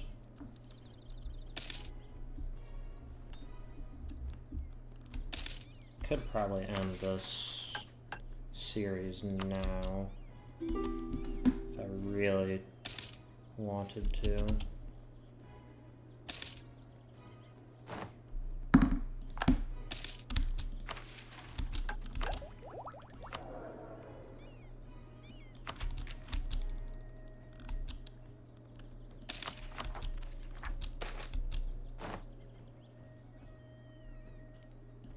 Nope, kill the vampires.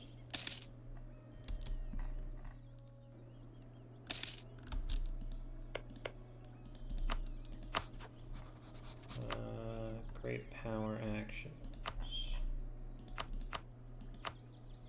Where is it? Could get them up to neutral.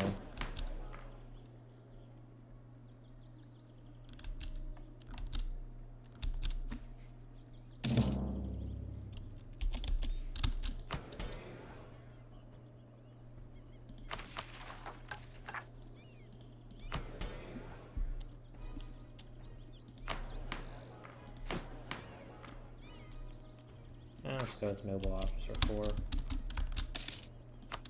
Help with the old economy just a little bit more. Kobold refugees. Yes, we love our kobolds.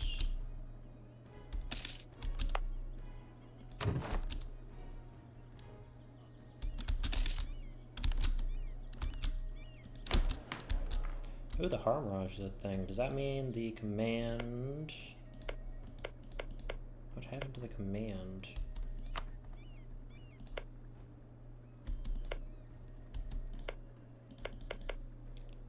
Guess they just died this game. You know what? That's a good...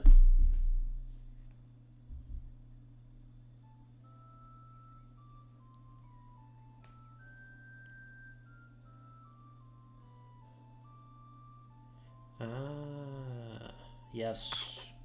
They got killed by the shamans.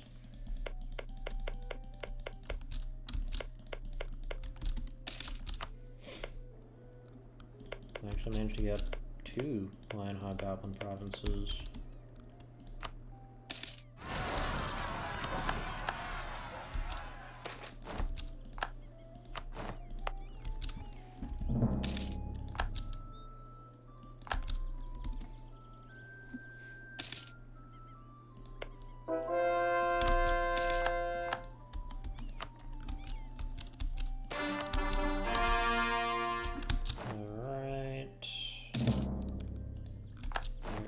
The last of our Goetti cores,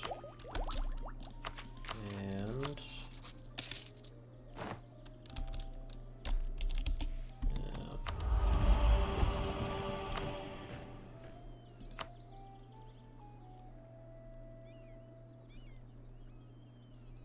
manpower recovery speed. Manpower has been a bit of a problem.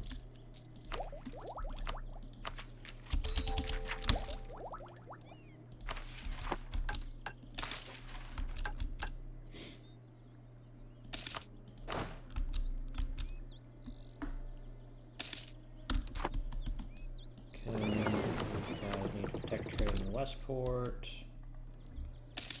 Alrighty.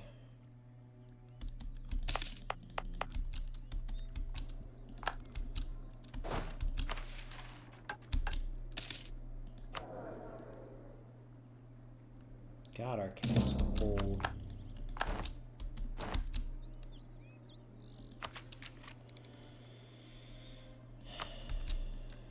We can wait a little bit. That.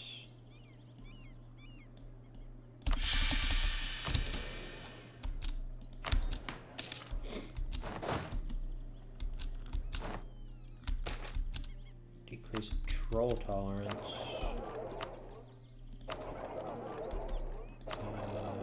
Yep, transfer trade power here.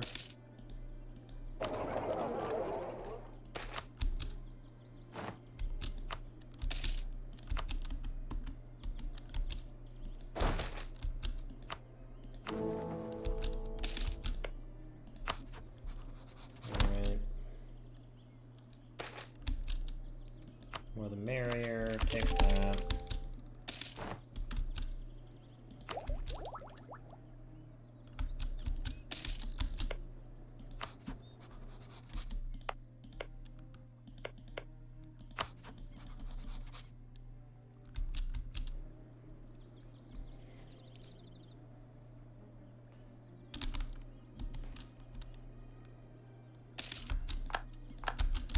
Goes the truces. Don't need to worry about that.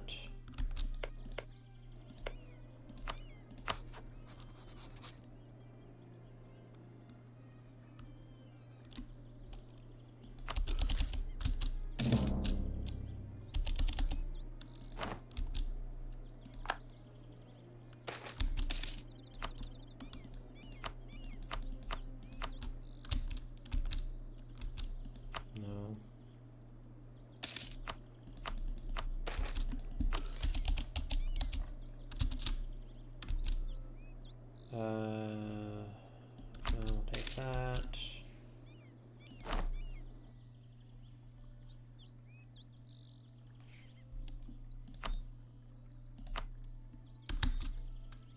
Okay, this would be enough, I believe.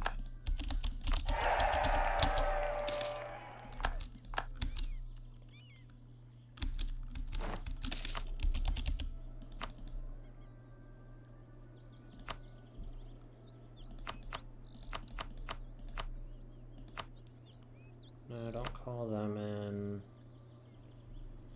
Call them in. Alright. Local militias. Yeah, we need the militias.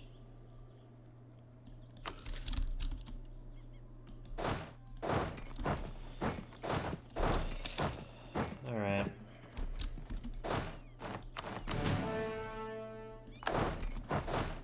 This will be the last war of this campaign, because I don't really care about successor of Warren.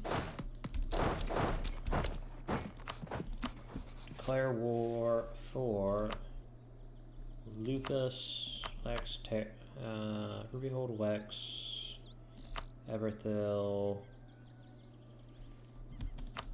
and asked to prepare for war.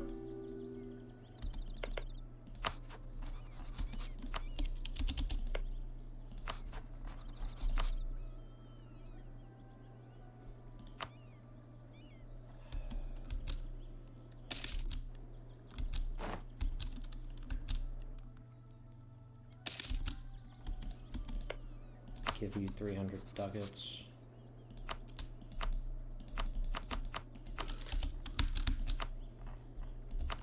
Pay off one of your damn loans and come help me out in this final war to put down the Empire.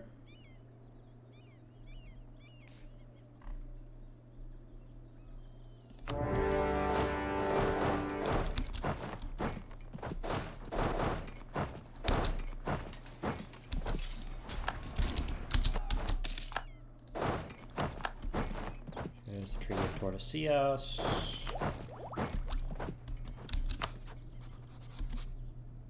No, I don't want either of them in this war.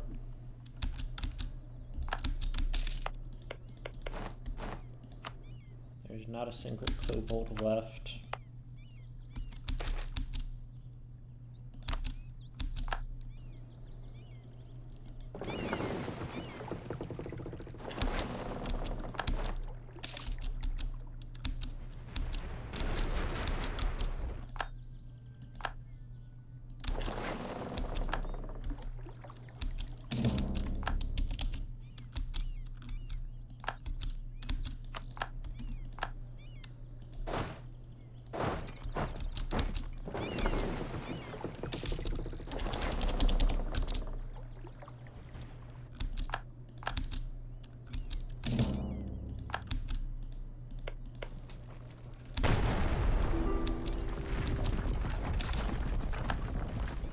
Obviously, they need to be dealt with. Hell no.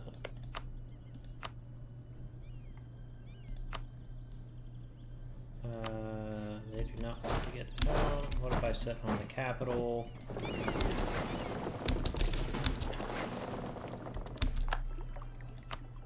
Right. That should hopefully be enough.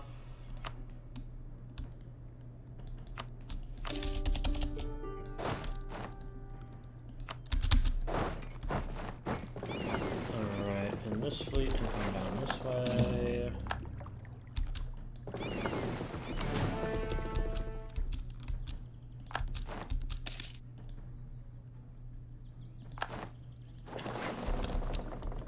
Fucking Rivarians.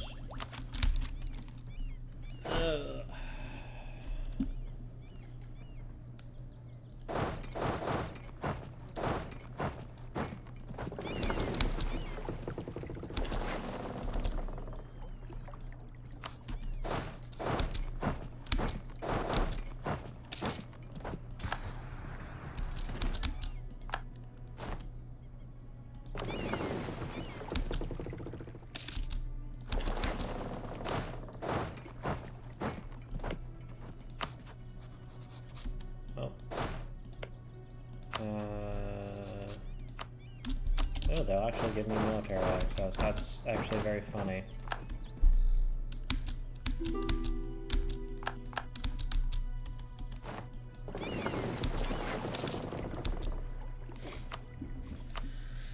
Build a couple of those. Alright.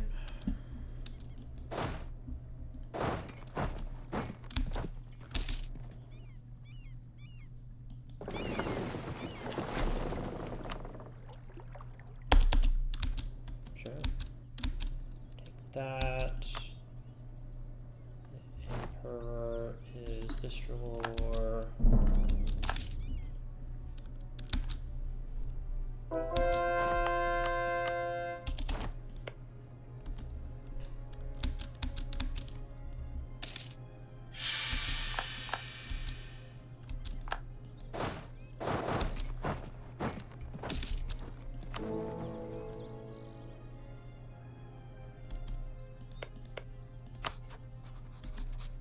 Did I really forget to ally Anbennar?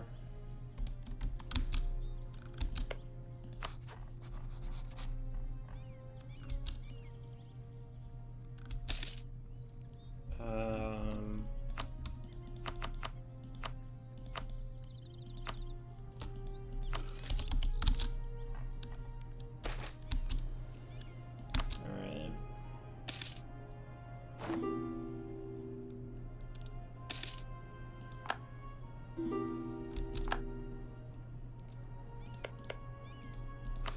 And then do that.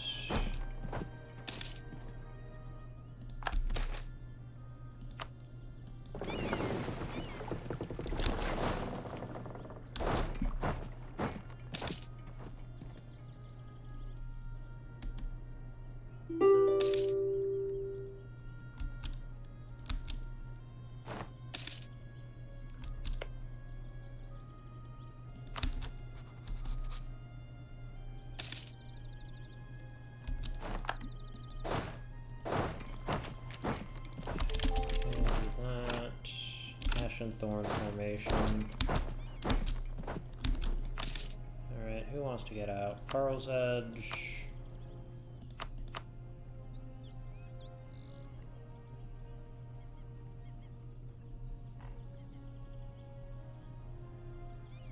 Yeah, none of those are a big deal.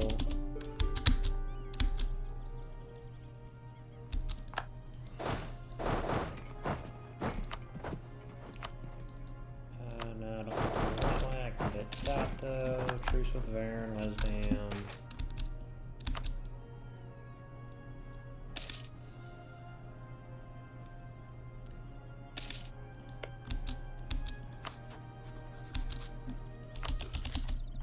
Alright.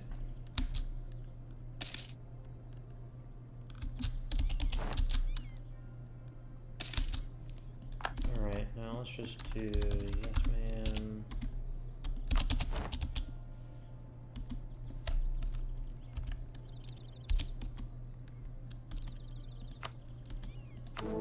Dismantle the Empire. An empire finally put to its overdue rest. With the fall of Istralor, Duke-Elector Arl I has had to accept his ultimate defeat at the hands of the Entebenic forces. In the year 1629, the once prestigious Duke-Elector signed his abdication from the throne of Anbennar and released all imperial states and officials from their oaths and obligations to the Empire.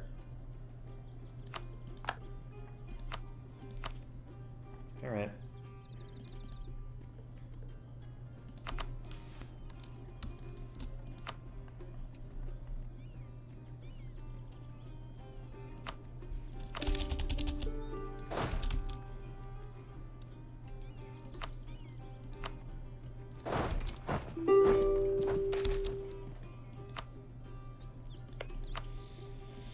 Alright, so who wants out? They do. Yep. Good.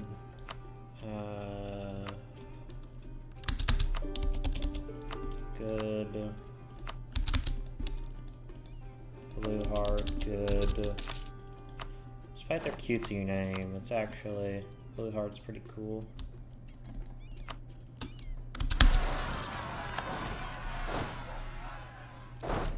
They're Tasker, Separatists, Diplomatic Move. Alright, Halfling Food Festival. Yes, we love our halflings very much.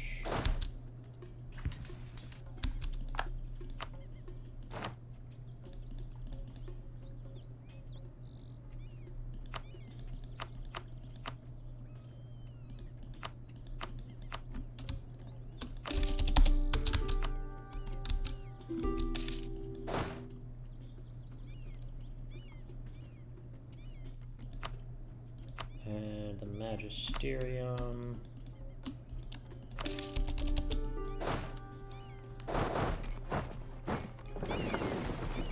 Where'd my fleet go? Oh, wrong fleet. Correct fleet.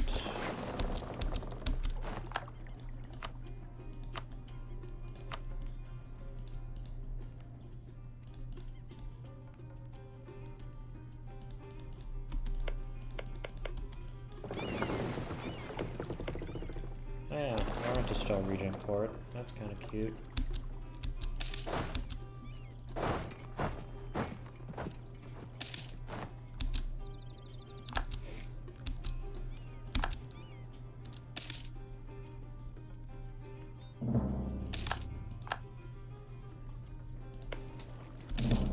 Alright, let's get that fort real quick.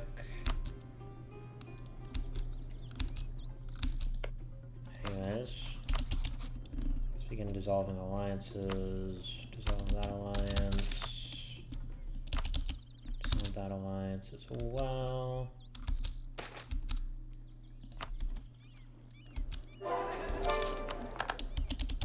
Alrighty. Done. That'll be done soon, and that'll be done as well.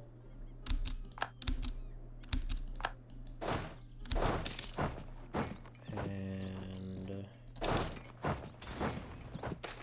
dealt with. Alright. Where is Irelia?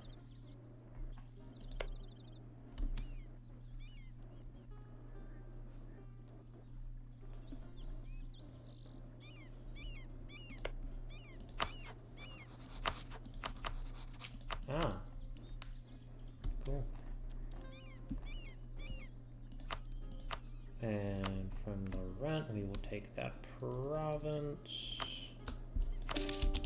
Good.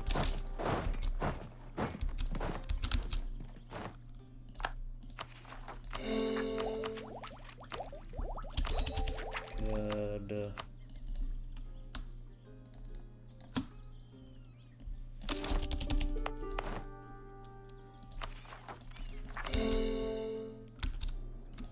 God damn, that's like 80 development in 3 provinces. Yeah. Oh, I guess Royce Solard is always going to be heavily devved.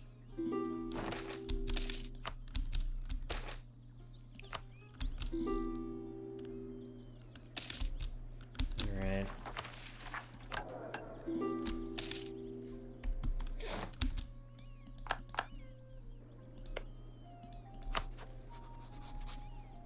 Now it is time to... Okay, we didn't have a royal marriage with them, we didn't have a royal marriage, we did have one with them. That was stupid, I should not have done that.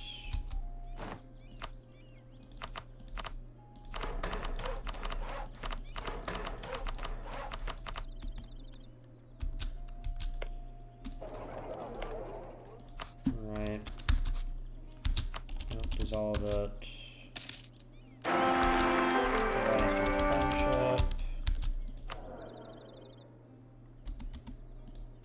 Hope he turns out well. Oh, good enough.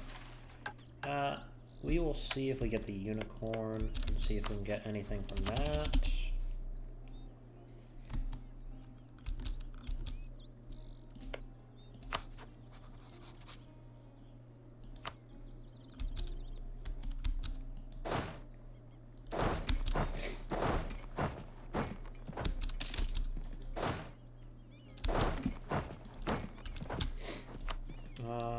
course, we'll go to the DM.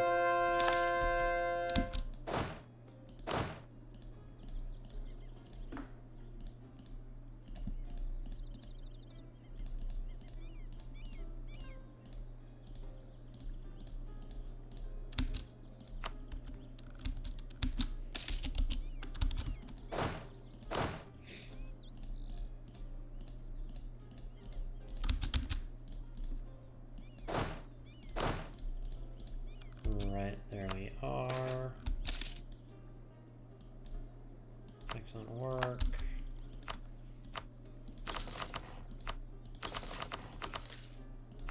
And we can do a few more of these. Good.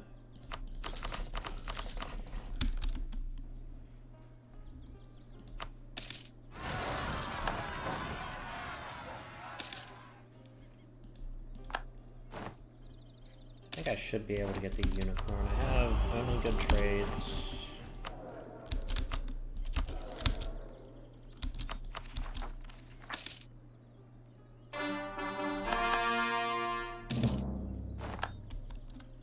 I have 5 Diplo power.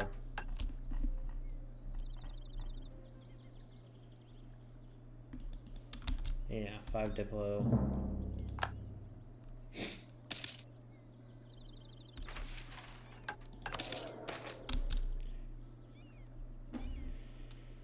Allowing Beltram to ride it. Beltram was worthy. Alright.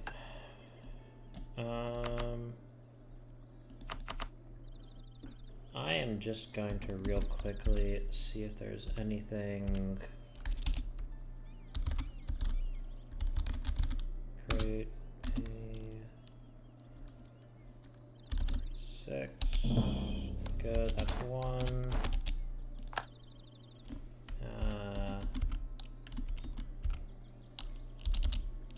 What is this? B80.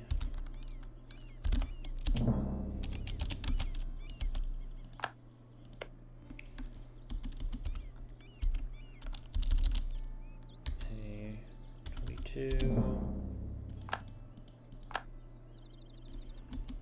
A 11. A 12. And a 76. Alright, Treacherous Guard. And then a 33. Successors of Lornan. Wesdam is a wretched state. It is a realm founded on deception and treachery, a betrayal of old Demeria. While some would say they were redeemed with the unexpected death of Marion Silmuna Wesdam, it is our duty to rid Lornan's old territories of such evil and to liberate the people suffering under their unjust rule. It will undoubtedly be better for the common people of the Dameshead if we were to take them under our righteous wing. The old kingdom of Lornan stretched from the western coast of Lincenor to the eastern Dameshead, and to the north just short of the small country. It is said that the old realm suffered no revolts, no discontent, for the king above them was rightfully just and brave. Having managed to establish ourselves over these lands and more, it is time to ensure the prosperity and security of all lands in Lincenor and beyond. Enteben shall live forever. And now, obviously decided to just console annex that for shits and giggles. So I will go back before we take an actual look at the final stats.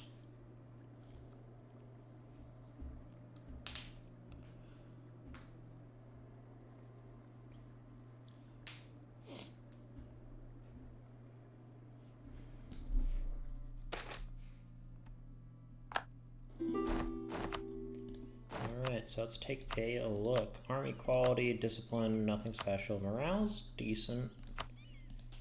Siege ability is professionalism is pretty good. Tradition is amazing. We can afford one of the biggest armies. Not obviously too much compared to the Harmrod, but still pretty good. But the big thing that doesn't really show up is our 80% cavalry combat ability.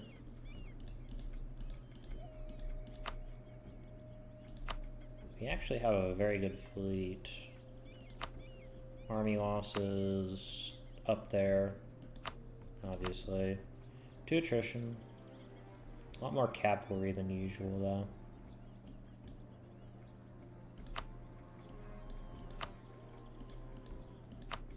Naval losses. Didn't actually have too many. 52. Income comparison. Nothing special. Pretty good. Good enough to sustain ourselves. Did pretty well on cultures. Pretty even split between low and high orientation, then everyone else makes up about 50%. A lot of grain, wine, quite a bit of tobacco as well.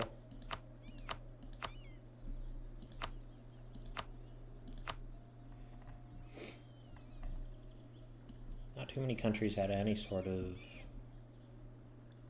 trading bonus. Although we were the production leader in that.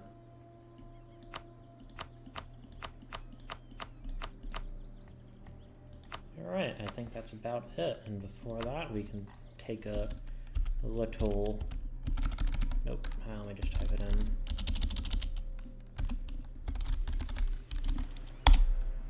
Alright, let me take a look around what is happening. Grombar has spread all the way to the Forbidden Plain. Have they actually been fighting each other? I'm not sure they've ever fought each other. We have... Which Lake Federation is this? It is... the Children. So, traders and workers, but not soldiers.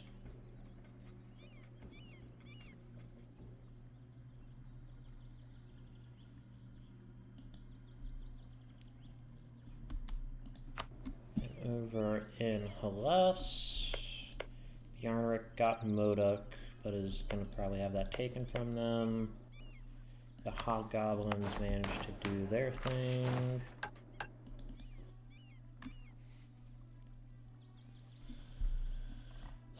Never actually, I don't think I've ever seen the goblins actually form. They're formable, or at least the Eagle Hobgoblins. Harmraj, Baifunjin, Tianlo, Bianfong. Nothing special here.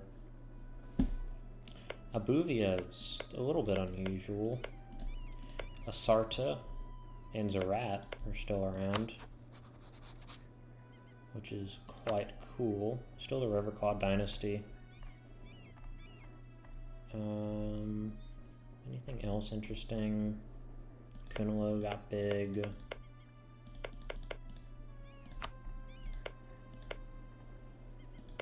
Got very big. Yeah, these are the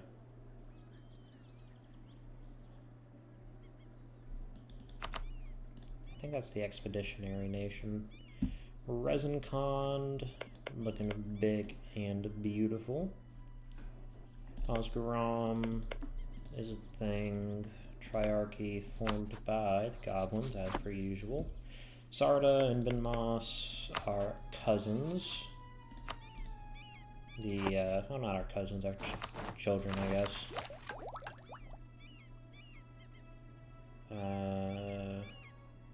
Yeah, these guys are literally just cowboys.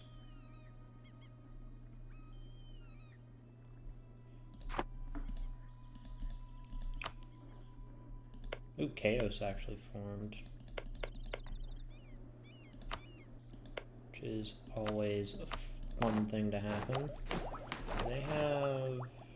They do actually have unique ideas. I feel like they didn't used to. Alright. Well, I will tag on over to Enteben, and we will end it there. Started off as a Orentish miner, managed to conquer absolutely everything. subjugated all of the different